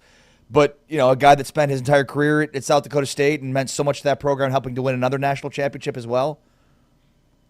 Well, obviously you want the people you love to have success. You want the people that you love to maybe run a program you invested in, or a lot of, hundreds of people invested in. But it didn't matter what assistant coach was on our staff, we always said, what is best for you in your career? And loyalty is having 2 feet in the door, 2 feet in your office, your mentality there, 100% giving to your players in the program. That is loyalty. It isn't the fact that a guy gets an opportunity, leaves. That there's going to be loyalty to another program. So I'm happy for Jimmy, and I'm going to go back to your tackle total. This isn't going to make sense to anybody other than me, but we had postulates in our program. I'm a math teacher by trade, and a postulate is something you can't argue. And one of the postulates was the Jimmy Rogers postulate. And the postulate simply is defined as this: go beyond the measurables. All right, you can test the guy's 40, his vertical, his height, weight, the size of his hands, all those things, and transcript and film. But there's something either inside a guy or not inside a guy that will take him beyond those things. And Jimmy had a postulate named after him because he was a picture of that. Coach, you were at South Dakota State for almost 3 decades. Like when you took over in the 90s, this wasn't an FCS program. This was Division II, and you went 4-6 your first year in 97.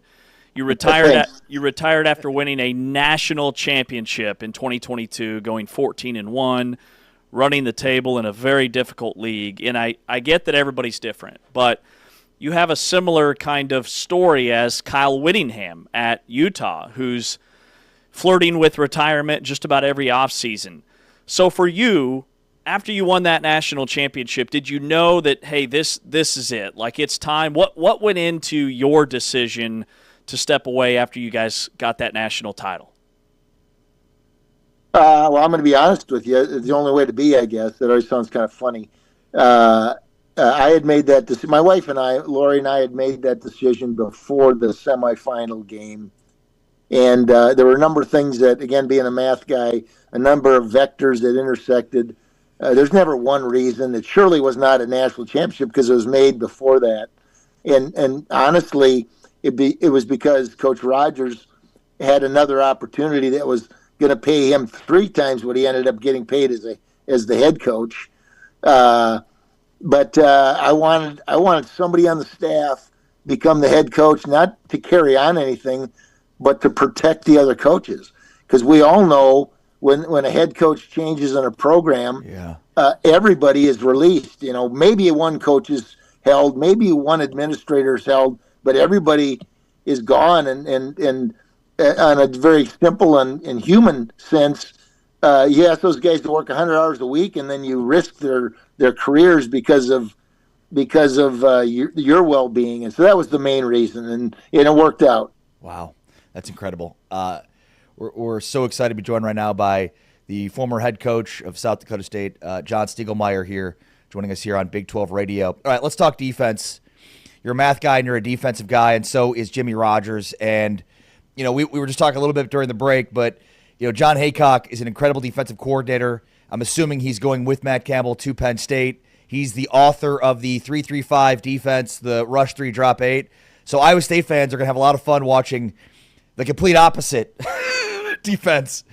This is a more traditional 4-3 that you guys ran, and I'm assuming Rogers is going to run here. And, you know, it resembles that of Kyle Whittingham defensively with Utah. It's more straight up, it's more press, it's quarters. Give us a sense here of what this defense is going to look like. Well, I'm going to go back to something I mentioned earlier. It doesn't matter what your scheme is. Number one, you have to be able to teach it. And that sounds funny to people, but it's not. Football is a complicated game. You watch it, there's a lot of stuff going on in a football field, a lot of adjustments, especially by the defense. And number one, they're going to be sound. What does that mean? That means they line up on 3-back option, they're going to have an answer. They line up in unbalanced, they're going to have an answer. They're going to line up and spread, no back motion out, strong or weak, they're going to have an answer. And it's going to be mastered. Now, let's pause there. What does that mean? That means the guys are going to be able to play full speed because they've had enough reps at all those things that they won't be caught off guard and they won't be on their heels and so on. They'll play a lot of D linemen if the depth allows it because of that's where you win up front on defense is those guys getting after the fat guys on offense. And that's just the way the way the world worked for us, and will work for Jimmy. But that's a depth thing, and I think that's the case. You got to have great corners, if you're going to play press man. Yeah. But they play a lot of different variations. Let's give Jesse Bobbitt some credit. The guy that's been the coordinator the last 3 years, 2 at SDSU, played for Jimmy, played linebacker for Jimmy, grew up in a coach's family. Jesse's a phenomenal coach, and I don't know if he'll be on the staff, but I know this. He also had a big part of this. Mm. Coach, I imagine you have some incredible stories, so I'd love to ask, can you give us a story that kind of captures who Jimmy Rogers is behind the scenes as either a player or a coach that you can share with us here on the air? Probably it's the general story, but it defines who he is. Jimmy is going to do everything to perfection, but he's going to prioritize. And Jimmy Rogers would, as a player, let's go back to his influence. He grew his hair long, right? Pick on him for that. He grew his hair partway down his back. What happened after he graduated? Every linebacker started growing his hair long in our program. Christian Roseboom, who plays for the Carolina NFL team, has his hair long, and Jimmy was his coach. But Jimmy, back to the specific question, Jimmy would watch film until he had everything down, and he may watch till 12 o'clock at midnight. Then he'd do his schoolwork, all right? And he was a student athlete, but he was going to make sure that football stuff was taken care of first. And so dedication. And I can tell you about the McNeese game when we should have beat the number 3 team in America. He knew the exact play they were running. He just didn't bat it down. He tipped it up, and they ended up beating us in 3 overtimes. Wow. but it wasn't because it was our job. That's a long story. I apologize to go down that rabbit hole. But anyway, he knew everything about the opposing team as a player. Mm. Yeah, and you talk about some of those alums. I mean, I was watching Tucker Kraft last night beat my Bears from the Packers. Dallas Goedert, obviously a huge name at the tight end position. Going back, Riley Reif is an offensive tackle that played at South Dakota State. There's been some incredible talent and players that have come through that program. And I think, ultimately, South Dakota State is so similar to Iowa State in that regard, where you've got to be a developmental program. And I know you've touched on this, Coach, but to me, it's so important that J.B. Pollard, the athletic director at Iowa State, made a quick decision here because he knew right away that this was a guy that he was following that was going to be exactly what Iowa State needs in terms of, they're not going to be playing in the sandbox trying to recruit 4- and 5-star recruits like Texas Tech and like some of these other programs in the Big 12. They need to maximize the talent they do get, maximize those 3 stars. And clearly you and Jimmy and the other coaches that have come through South Dakota State do such a good job of punching above their weight in terms of talent. Well, again, I'm going to intersect. You're exactly right, but I'm going to intersect the 3-star, the 4-star, the 5-star. That is based on measurables. That is based on solely what has been measured physically and the play on the film. And so we always talked about, and Jimmy's an example of this, is a product of this. You build a football program. You don't recruit it, you build it. And you build it with the right type of people and the people that are going to be committed and be able to do their job. And so whether they have 3 stars or 2 stars, Tucker Kraft may be the best NFL tight end, and he didn't have a star. I don't think he had a star behind his name. I'm not sure what that means because we never even looked at it at South Dakota State. Dallas Goedert walked on at South Dakota State. I know he didn't have any stars on it behind his name. Phenomenal players. Mason McCormick, who starts for the Steelers at right guard. And I'm not talking about South Dakota State. I'm talking about that type of individual that Iowa State has used and had success and used it, has developed. And so he'll build it. He'll be methodical about it. The difference nowadays, and you guys know this, and I appreciate you not bringing it up, is the transfer portal. Mm-hmm. And you can redo your roster, but you know what? You only get a week to figure out who that kid is, and you can't go beyond the measurables when you're doing that.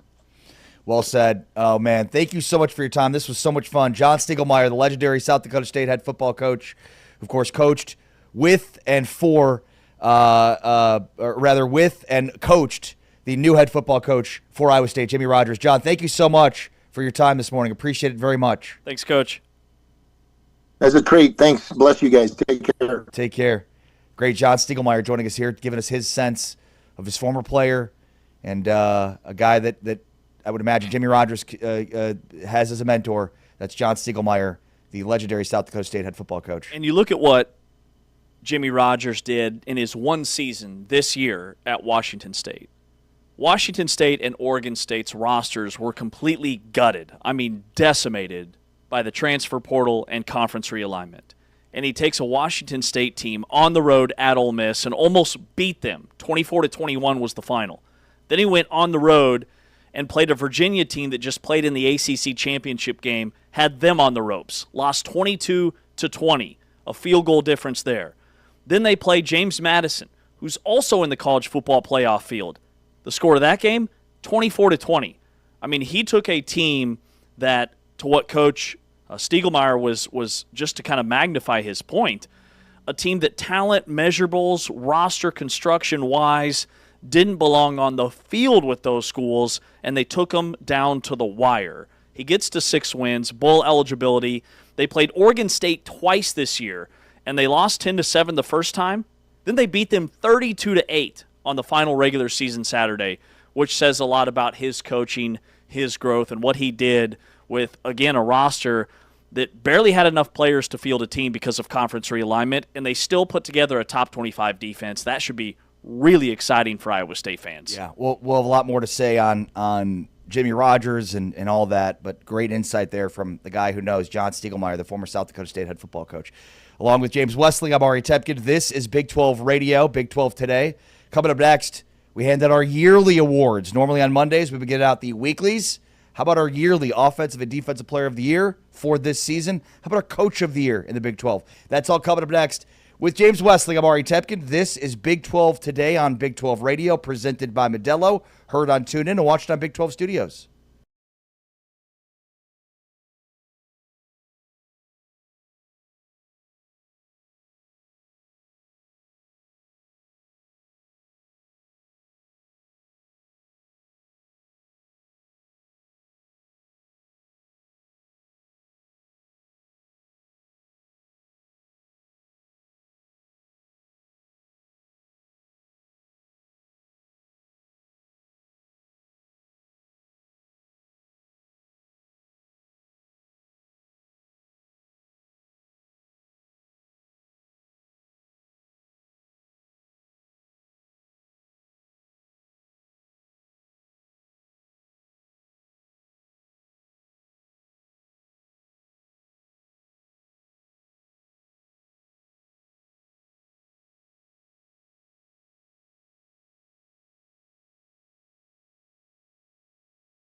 Big 12 Radio, this is Big 12 Today, heard on TuneIn and watched on Big 12 Studios. We are presented by Modelo, and we are so excited to have our friend Shehan Jeyarajah with us in studio from CBS. You can also catch Shehan as a part of Big 12 Studios on Inside the 12. I feel like you're everywhere, Shehan, because Me too. For my money, you are one of the best in the business.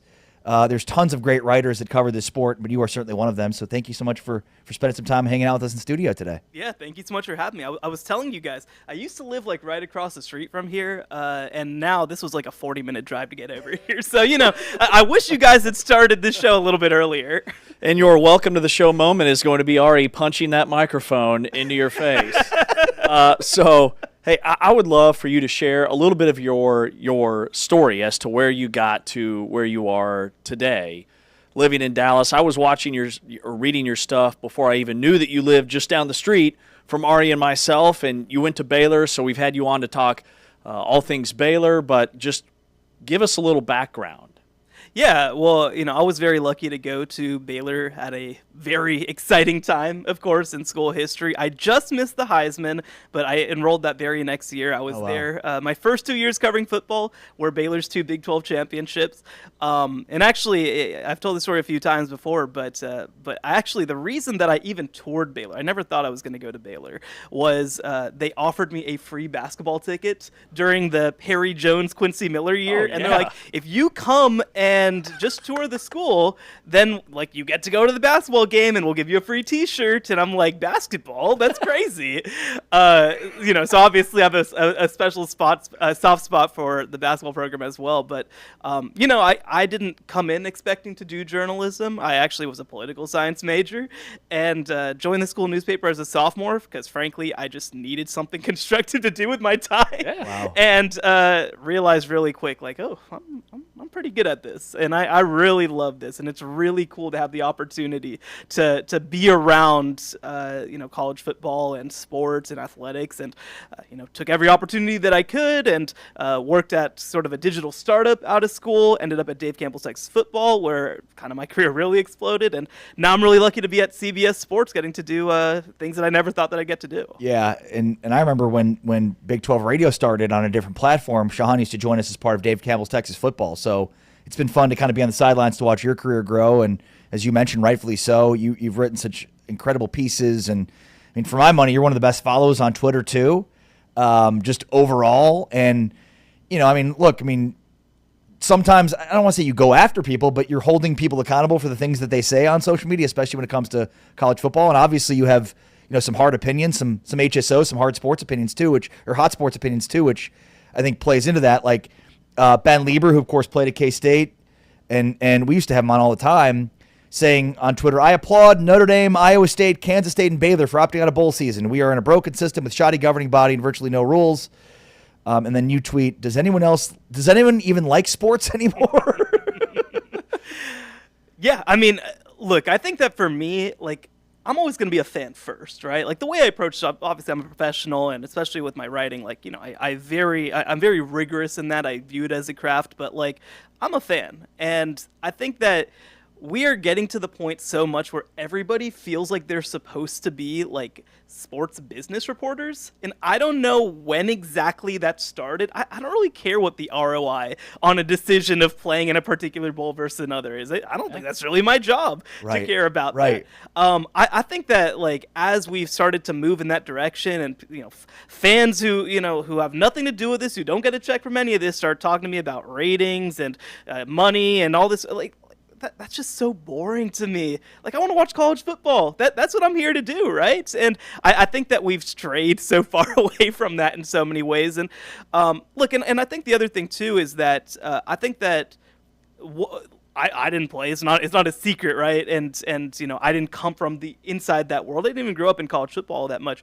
But I think that the thing that I do that really connects with people, I hope, is I think that I really am willing to ask questions. I think that I'm really willing to stand up for what I believe in. I think that I really can tap into the fun and joy of sports.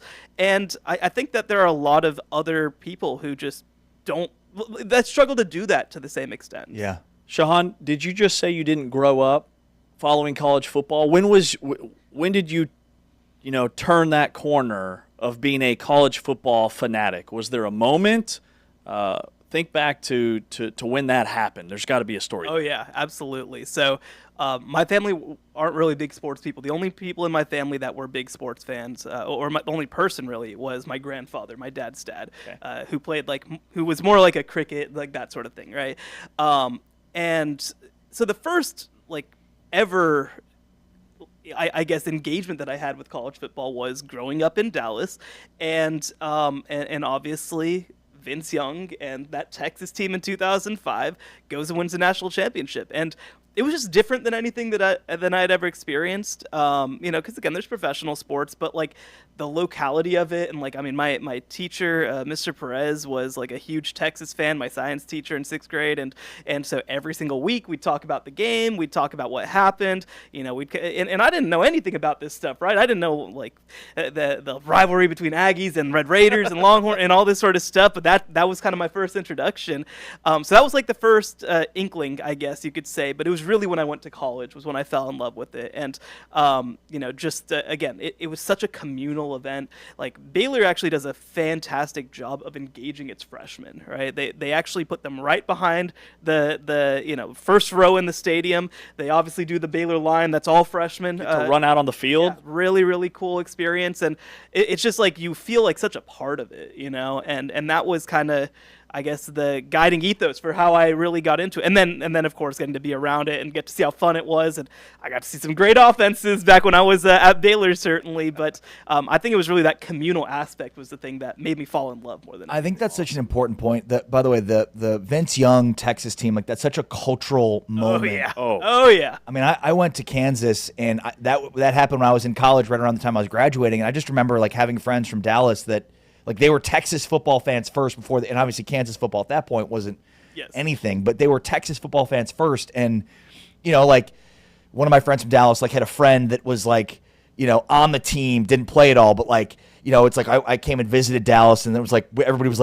huddled around this guy as he's telling stories about the team. And then you think about how much high school football changed in the state of Texas to mirror what Mac Brown and Greg Davis offense was. I mean, most of the high schools in this Texas area, in the state of Texas and in the Dallas area, were running Greg Davis's offense so that they would be better suited to play in Mac Brown's, to be recruited by Mac Brown and get there. 100%. And there's two things I'll say. One is there was one time I didn't actually get to see him, but where Mac Brown was recruiting at Coppell, where I went to high school, and it was the president was in town. Everybody was oh my gosh, Mac Brown is here. That's crazy. It probably would have been a bigger deal than the president actually being in town. Well, W is also a Texas guy, so he would have been excited for people at the time. But the other thing too is that I can actually specifically remember, because again, it kind of started up. I remember the first time that I ever saw a sports highlight tape was somebody had an MP4 downloaded on their computer of a Vince Young highlight tape,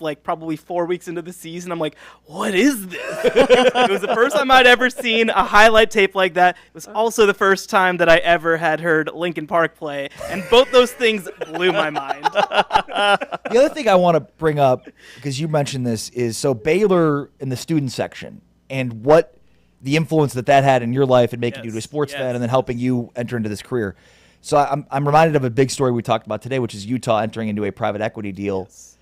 And so I'm just thinking about those two things, right? Where in a future, let's just say, and obviously this is far from happening, but let's say Baylor enters a private equity deal. They come in, they're you have the students sitting where? Yeah. Well, think about the ROI that we could bring out if we were to instead put donor. No, I mean, I think that for me, and think about the long-term ramifications of a move like that. 100%. And I think that's something that I try to be clear-eyed about in my coverage, right? And not just in my coverage of these issues, but in terms of the sport, is I think that I try to think of how important it was that I had that pathway to becoming a fan. Because I wouldn't have become a fan. Right. If I'd gone to UT Arlington or whatever, I wouldn't be covering college football right now, period, right? And I think if you'd been sitting upstairs in the nosebleeds, maybe you would not have had the same experience. 100%. And so I think that, like you said, people are very short-term about these things. And I think that people aren't looking out for, again, the long-term health of the sport, but also the long-term pathways to becoming a fan. I think that there's a lot of people, in suits and all that think, well, if we just don't let Baylor or TCU or Oklahoma State have big time football, no problem. They'll just be Texas or Oklahoma fans instead. That's not how it works, right? The whole joy of college athletics is the locality of it, is that it's in your backyard, that I went to, college classes with so many of these guys, that, that I've known people who have for generations been going to this game when they were terrible. And it's just so in the fabric of the sport that you lean on that. And I think that it is an existential issue if we start putting profit motive ahead. Look, you have to make your money, you have to pay the bills. I want to be very clear about that. But I think that sports is not meant to be cold hard business, right? Their balance sheet isn't meant to look the same as Amazon's, because there is an emotional component involved. If you don't create those emotions whenever people come and see your games, I think that you are doing a disservice long term, and I think that actually it is bad business long term. Yeah, and I think so. We've talked about this when it comes to like how straddled sports rights are right now, and when I was a kid growing up in Chicago, it's like you turn on the TV and you get all the games, right? Yeah. And so you're not subscribed to whatever the combined Chicago sports paying $40 a month or whatever it is for it. And so like I think about now, like my kids who I'm raising as Chicago sports fans in Dallas, but like all these other Dallas. Don't do that. Hey, it's about to be a golden era. I guess the Bears are kind of good now, although I was not surprised at all that we lost to the Packers. Anyway, go on. True, and I know you're a Chicago sports fan too. It's been a rough go for the Bulls, and the White Sox just got the #1 pick. At any rate, hey, there we go. But like I think about like Dallas area kids who grow up, like let's say they have YouTube TV in their house like I do. Yeah. But now you don't have access to the Mavericks or to the Stars or to the Rangers. And so like the damage they're doing long term by not making those games available for free or for lower cost, like you're not getting the cash grab today, like we're talking about with private equity in college sports, but the decisions that makes have such major long-term ramifications. And I know what happens, like people that lose in capitalism complain about external factors. Yeah. Toys R Us goes out of business. It's millennials. It's not like decisions that Toys R Us made. And that's exactly what's going to happen with sports. They're going to complain about the current generation as opposed to the cash grab that they had, that all these kids growing up don't have access to the same sports that we did. That's the lifeblood of producing young fans. No, and I'll say specifically, right, it is cheaper for me to be a Chicago Bulls fan and sign up for the NBA League Pass than it is to subscribe to a different cable. Right? Like, it's crazy. You're right. And let's not even get into, obviously, look, it is 2025. I understand that tickets are not going to be the same price as when I was in high school, right? Right. But like, it was possible to scrounge up a few dollars and go to the game, right? Whenever, 20 years ago or whatever. And now it's like you're looking for upper level seats and they're $140 for one ticket, right? And it's like, well, that means that I can do a game. And look, the Hawks are not the draw that the Mavs are, although I guess maybe that's changing. But when I was in Atlanta, living in Atlanta for a few years, like I probably went to 10, 15 games a year and would get like terrible tickets for $17 or whatever, and that's fine, and now it feels like it's harder and harder to just like it is the event. You go to a game, you plan one time that you spend the $400 to go. I mean, even like obviously again, Paige Becker's coming in with the Dallas Wings is a big part of this, but like WNBA tickets used to be $20 to go. Now it's like $70, $80 to go. And I don't know. I think that, like you said, it really does play an impact on, well, if you're going to have to either ask your parents for $200 to go to the game or you just like play Fortnite, like what are you going to do? Right? Like what are you going to do? Right. It's a really good point. Shehan Jeyarajah is with us from CBS Sports here on Big 12 Today on Big 12 Radio and Big 12 Studios. I love that you have filled out an official college football playoff bracket. Everybody's talking about who's in the field, who's not in the field, Notre Dame this, Notre Dame that. You just put your bracket out there. So how far can Texas Tech go? Oh, I think that they have the upside and the potential to go all the way. I don't think that there's a single team in the field that Texas Tech should look at and say, I'm afraid. We can't hang, right? That defense, I think, I'll say it. I think that they have the best front seven in college football, even better in Ohio State's. I think that they have an offense that I think has become underrated because – like, we're not going to do the whole BYU conversation right now. I think that people are very much undervaluing how good defensively BYU is. Yeah. And I think that even against some of the best teams that they play, they're going to have a really good chance to move the ball and hit some explosive plays. So, like, I mean, when you have disruptive players like David Bailey and I mean Lee Hunter, I'm glad that he kind of had that big play in the Big 12 title game, because he's like a name that I don't feel like has gotten enough attention because Totally agree. he's more of a gap filler. And as somebody who votes for All-America teams, I promise you, he got our attention. But, you know, this is just such a complete team. I mean, everybody wants to talk about the money spent, but, like, the reality is almost every single transfer they brought in was not only a hit, but outperformed what they were last year, right? Like this is, I think ESPN's Max Olson said it, and I'm kind of kicking myself for not saying it.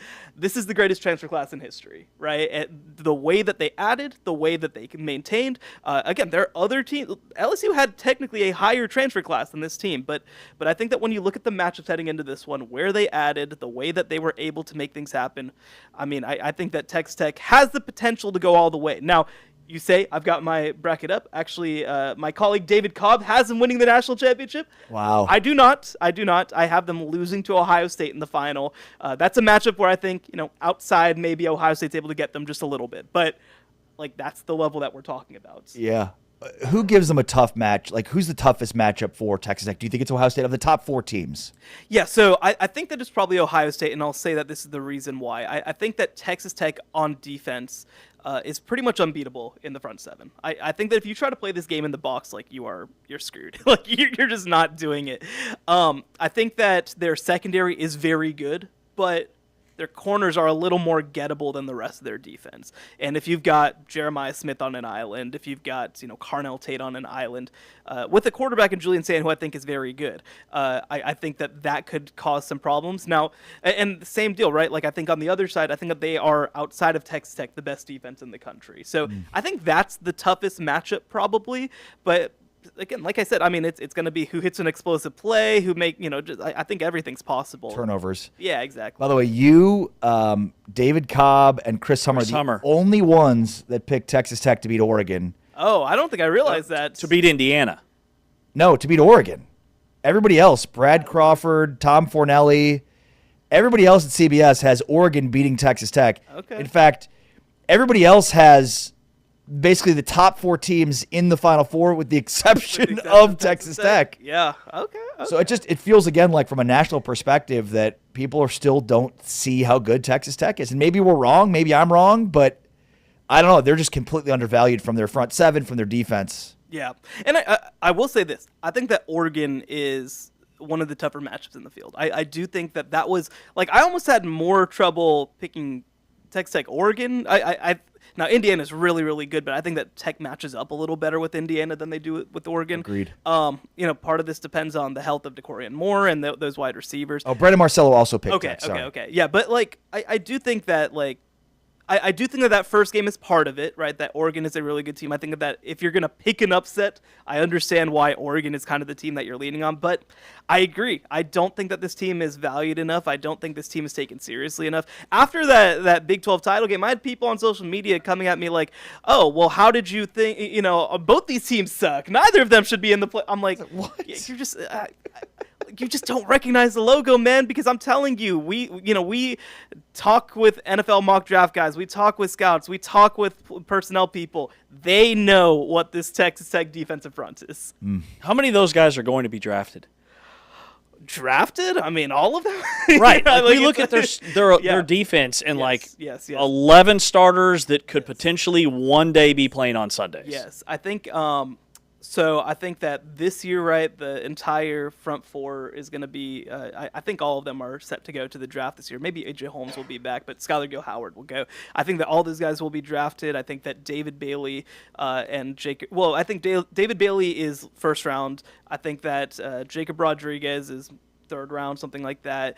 I think Lee Hunter could be a riser, like I mentioned in the draft. I think on the back end, like I think that there are a bunch of guys who have the potential to get into that group. It's going to depend on how they test, but their film is good. I mean, I spoke to Texas Tech last year and Joey McGuire, and he said we felt like our secondary actually was pretty good, but it was just a situation where like you just have to get after the passer. You got to make them a little bit more uncomfortable, and I think they've proven that. Yeah, well said. All right, there's so much to get to with you.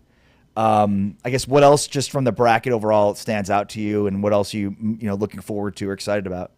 Yeah, I mean, I think that one, I mean, everybody wants to kind of complain about the playoff and all this sort of stuff. I mean, I think that when you look at this bracket, I think there are going to be some incredible games, incredible matchups. I'm excited to see them decided on the field. I'm really intrigued by that Texas A&M versus Miami game. Yes. In round one. The two teams that beat Notre Dame. Yep, I think that's great that Notre Dame's out. The two teams that beat them are playing each other. I think that's going to be a really fun game where we're kind of going to figure out like which of these quarterbacks is really real, right? Between Carson Beck, Marcel Reed, great receiving cores.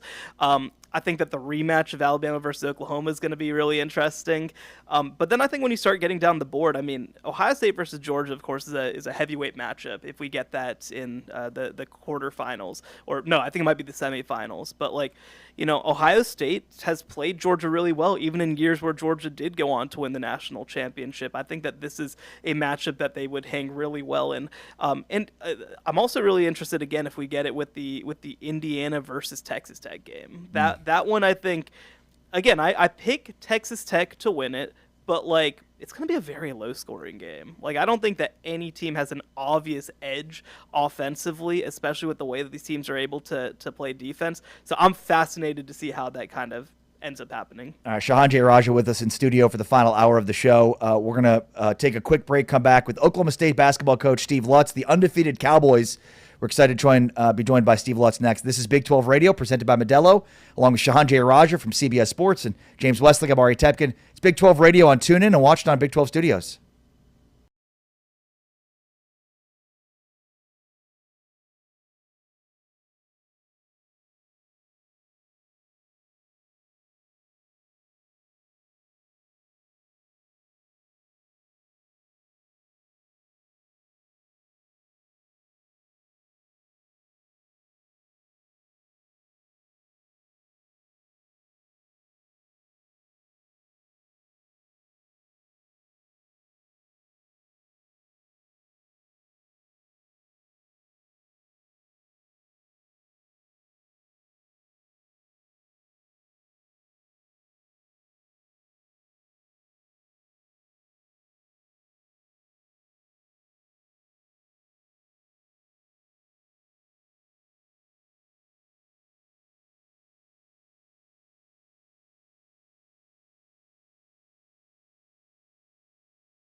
Big 12 Radio, Big 12 Today. Shehan Jeyarajah with us for the final hour in studio from CBS Sports. James Westling on social at James Westling. I am Ari Temkin on social at Ari Sports. This is Big 12 Today, presented by Modelo. Heard on TuneIn and watched on Big 12 Studios. And joining us right now, Steve Lutz, the head basketball coach for Oklahoma State.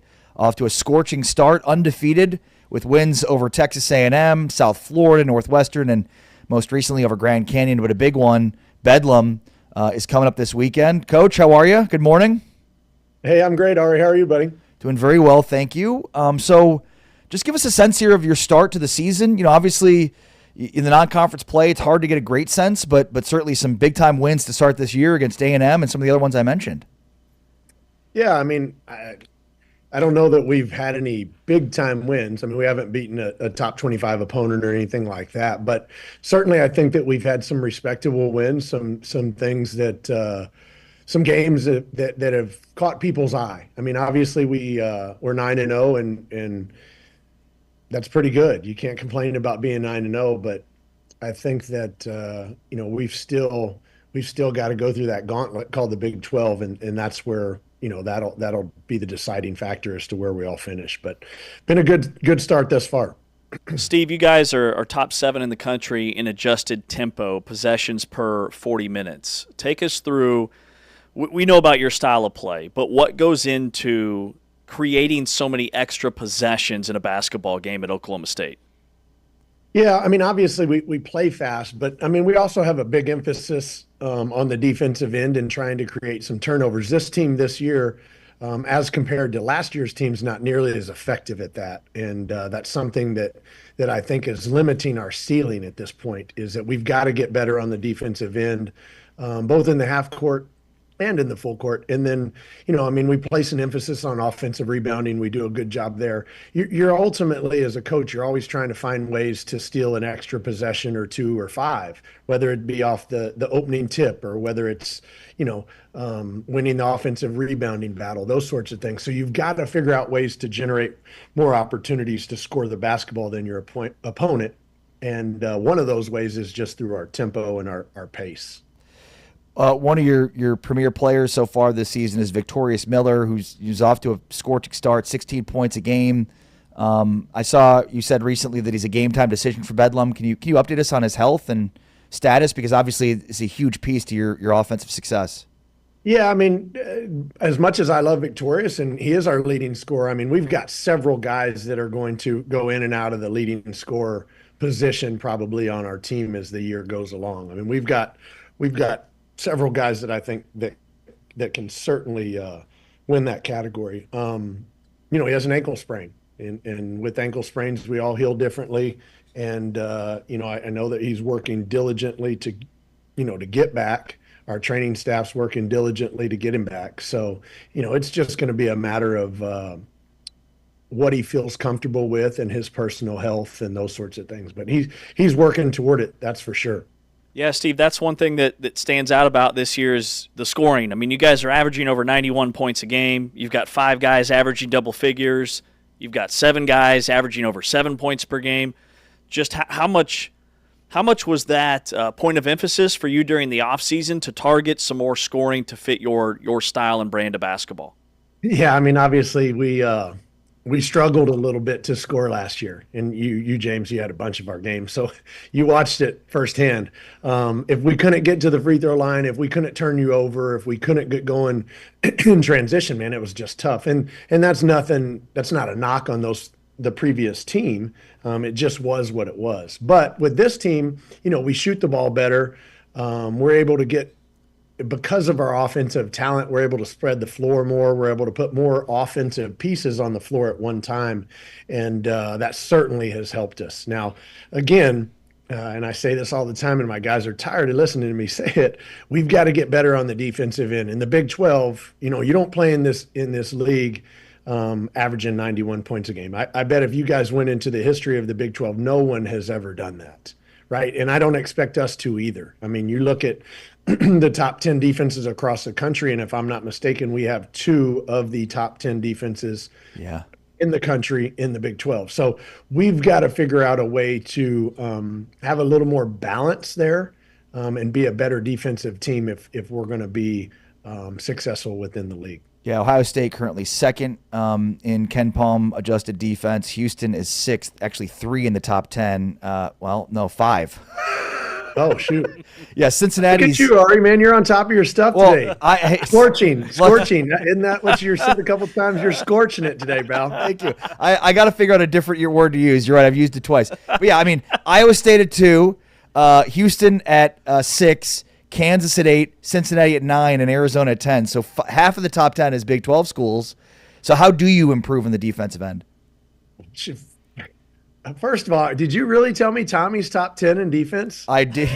Wow, good for him. I need to pay a little more attention to Arizona. I hadn't seen them but once, but the night I watched them, boy, they scored that ball at a high level. I was really impressed. They're top 10, by the way. They're top 10 in both offense and defense. So is Iowa State. They're really good, guys. Yeah. Golly, they're good.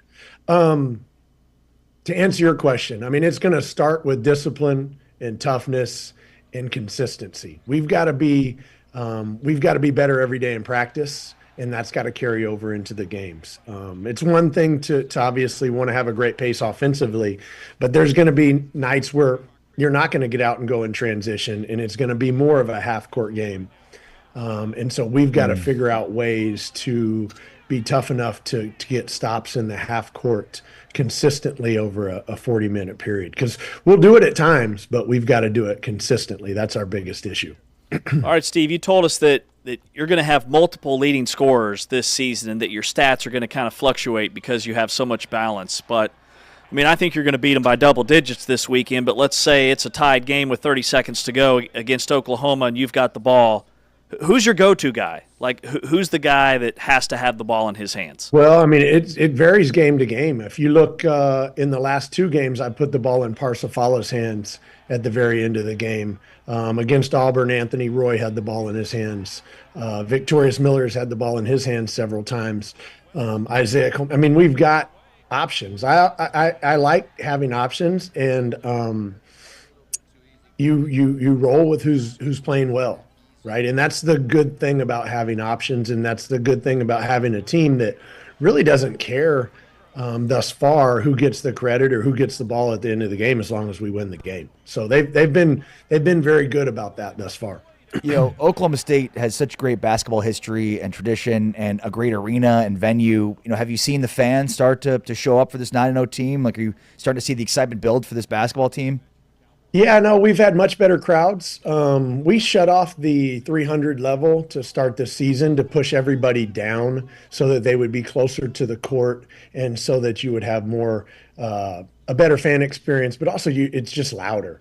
But now we're getting to the point where we might need to open the 300 level back up. And it's funny that you asked the question, because yesterday in my press conference, I was asked a very similar question, and I challenged our fans, right? I challenged our fans to come to Oklahoma City this weekend and dominate that arena. When I took the job, everybody just, they're so nice and they love basketball, and they just kept saying over and over, Coach, just get a good team, put a good product on the floor, play some defense, which we got to get better there, and people will come out and support you. And like I said yesterday in my press conference, man, we're at that point. We need those people to step up and come support us. And I really do believe that we'll make them proud. What a fun start to the season for a 9-0 Oklahoma State team. You know, certainly not sure I expected you guys to be 9-0, but certainly expected a dramatic improvement this season. So appreciate you. Hold on, Ari. So you're telling me when we went to Big 12 Media Days and I did that interview, you just threw yourself under the bus. You didn't expect this, man. Okay, I mean, maybe not 9-0. I'll tell you. I see how this is going to roll. Steve, he sits on a throne of lies, so you can't believe a word he says. I'm putting my glasses on because I want to see his face as I'm squeezing him here a little bit. Bulletin board material right here. Oh, my goodness. You fit in perfectly with us, Coach. It is great. James is over here telling me how I'm going to win by 10 this week, and I'm like, love the positivity. And Ari's over here telling us he thought we were going to stink this year. Ultimate hype man. Hey, I'll be back. I'll be back next year. See you guys. Real quick, I'll just say this. It's funny because I'll never forget your answer at Big 12 Media Days on playing zone defense. And, you know, we interviewed not the new Iowa State basketball coach or football coach, but his coach. And, you know, if Iowa State, they've played this rush 3, drop 8. It's sort of like the zone defense, if you will, of football. And so I was talking to their old coach about South Dakota State's old coach about like how different this new Iowa State defense is going to be, and basically he was like, "It's for cowards." Is kind of what he said. And I couldn't help but think about your answer. It was basically the same exact answer. Like, I didn't call you a coward. No. I just said that zone defense is for cowards, smaller stature people, and allows you to get on the floor and be effective. I mean, it's the same approach. It's basically like it's the coward's way out, right? Like just play straight up. That's what it is. So I thought of you recently when we did that interview. That's all funny. I had to That's say funny. that. Take care, brother. Good luck. Good luck this weekend. Make us all proud. We need to beat Oklahoma, of course. Sounds good. Thank you, guys. Have a great day. See you, Steve. Take care. Great talking with Steve Lutz, the Oklahoma State basketball coach. Always has fun, and he's perfect. He fits in right in well with us, James. Just cracking jokes, making fun of us. It's perfect. And he's got a really good basketball team. He has got a really good basketball. He's off now. You don't have to. No, I know he's off. I'm just saying this team. Like I thought they were going to start 5-4. Let's be honest. They just got Anthony Roy back. Yeah. They have everything they didn't have last year, and they were still competitive and won whatever postseason, like after the NIT and CBI tournament there was last year. Postseason was the one out in Vegas with all these power conference teams that had like below 500 records. Well, they went and they won that thing. So they had some momentum, and he's got dudes. He's got dudes this year. All right, more with Shehan Jeyarajah next. With James Wesley, I'm Ari Temkin. This is Big 12 Today, presented by Modelo, heard on TuneIn and watched on Big 12 Studios.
Radio. This is Big 12 Today. We're excited that Shehan Jeyarajah has graced us with his presence in studio for the final hour of the show. Shehan Jeyarajah, who does incredible work for CBS Sports. Of course, James Westling on social at James Westling. Follow Shehan at Shehan Jeyarajah, one of my favorite follows on X. I am Ari Temkin on social at Ari Sports. Big 12 Radio presented by Modelo. All right, so what else is top of mind for you, Shehan? Can we talk more about the Chicago? No, I'm just playing. Derrick Rose was on that team. D. Rose was on that team the last time the Bulls won a playoff series in 2015. I was mixing it up with the Nate Robinson year in 2014 when D. Rose was still. Anyway, we don't have to keep talking about this.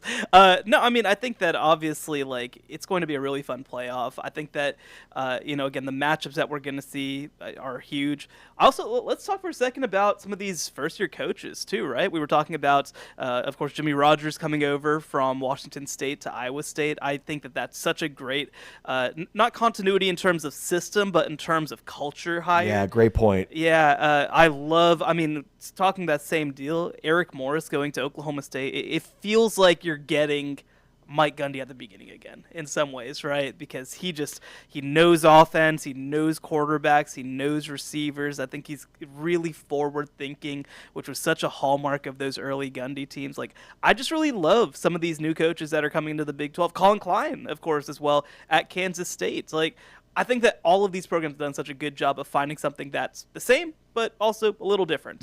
Yeah, expand on Colin Klein as a K-State guy. Very excited about that hire. Or don't say anything else and just gloss over the fact that it was a good hire. I'd love to hear how outstanding that hire was. Despite the two worst seasons in K-State's last 2 decades. Press conference of the decade, maybe of the century the other day. Despite 2 of the worst seasons in program history the last 2 decades, Kansas still doesn't have a win in those. All he has to do is add a little lavender piping to those uniforms, and he is the next president. Listen. I think that certainly people have to be excited about Colin Klein. I know that I remember getting to watch him, right? Yeah. I remember I was a freshman at Baylor, whenever there was a game in 2012 that maybe Kansas State fans might remember. Baylor ended K-State's season that year. Oh, did that happen? I forgot. Nick Florence was the quarterback, who is the radio analyst for the Baylor radio team, and I met him in person. First thing I said is, Nick. And you spit in his face. We got to go back to 2012. That was not a good day. Like, what's up with that? You threw for like 8 touchdowns, and the game was over by halftime. Not a fan. Yeah, it's no, but to be serious, I mean, I think that that's such a smart hire. I think that certainly I had heard in the past that Chris Kleiman was somebody who was not going to coach into his 60s and 70s. He was somebody who, one, probably didn't want to be fully part of this new era of college football, and 2, didn't necessarily want to have to go through the growing pains that are happening. And, again, it could take 5 years before any of this is really resolved. You want to be sitting here at 62, 63, only just getting to start over, right? But I think that Colin Klein, obviously, when he became available, when he had the success that he had at Texas A&M as offensive coordinator, it just made it such a no-brainer, in my opinion. Again, bringing so much of what was good about the program, also some new perspective, being in the SEC, for example, getting to see how big-time player acquisition and financials are done. I think that it's really just a blend of 2 really good things. All right, speaking of messes, Baylor. Couldn't get out of here, huh? We're talking about these new hires. It's like, wait a minute. Baylor just hired a new AD. That seems like the right move. Dave Aranda, though, entering a lame duck year. Kind of give us your sense of how this thing will play out. And, could Aranda keep his job? Do they have to go undefeated? What do they have to do? Yeah, it's interesting. So to speak on the athletic director for a second, right? Doug McNamee is the new guy, and I was pretty surprised when it was first announced. For people who don't know, he comes in from the business world. He had been at Baylor, actually under both previous athletic administrations from 2012 to 2018. So he's seen what good Baylor looks like. He was in the fundraising world. He also hasn't been in college athletics in 7 years, right? But and at first I was a little. Right. Not feeling that so much, right? In this, to not have somebody who's been there during the NIL era especially. But, kind of the case that was made to me that I think was really smart is that basically if we can't get the revenue piece right, then none of this really matters. Yeah. He comes in with a lot of experience in the business world, in the Waco community, a lot of relationships in the Baylor community, potentially be able to get some big-time donors back in. And I think that's what makes this Aranda question so interesting. It is tied, I promise. Is that, they, I think, are going to be very aggressive in the way that they approach this. Obviously they're going to go heavy to the transfer portal. Obviously they're going to go heavy. We expect them to hire a new full-time defensive coordinator. I think that how that hiring process goes will tell us a lot about how other coaches see this. But, I've kind of said, too, I feel like their process wasn't bad last year, right? They brought in good players. They have some good coaches that I like. They just couldn't get it done on the football side. So, I think that if you ask me going into 2026, I would assume it's his last season. I would assume that he gets let go after the year. But, again, I don't think it's impossible that they put together a really good plan, bring in a coordinator that they feel really good about, and manage to kind of keep things going. But Lord knows after the 2023 season, I didn't think that he'd still be sitting here heading into 2026. And frankly, in November, I didn't think that he'd be sitting here going into 2026. So, but Dave Aranda has a way of finding a way. What's your take on the Sam Leavitt situation at Arizona State? Very clear now that he won't be with the Sun Devils. He's in the portal. Ari was saying the other day, and I don't necessarily disagree that he knows where he's going to land next season. Anything you can add there on Sam Leavitt? Yeah, it's a good question, right? I think that when we're in this moment right now where, frankly, the portal classes aren't great these days, right? A lot of the guys who programs want to stay just stay. I think that Arizona State is kind of that in-between situation where there's a lot of good reason for Sam Leavitt to stay, and there's also a lot of good reason for maybe him to try something different, right, after some of the issues that he had. And by the way, I will say, I'm not certainly advising Sam Leavitt. I think a lot of the issues with that team were that Sam Leavitt got hurt. Yeah, right. I think that this is a team that could have competed for the Big 12 if he had stayed healthy. But, I think that for him, right, he came in from Michigan State, right? This was kind of a backup option for him in the first place. He obviously leaves and is going to head somewhere else.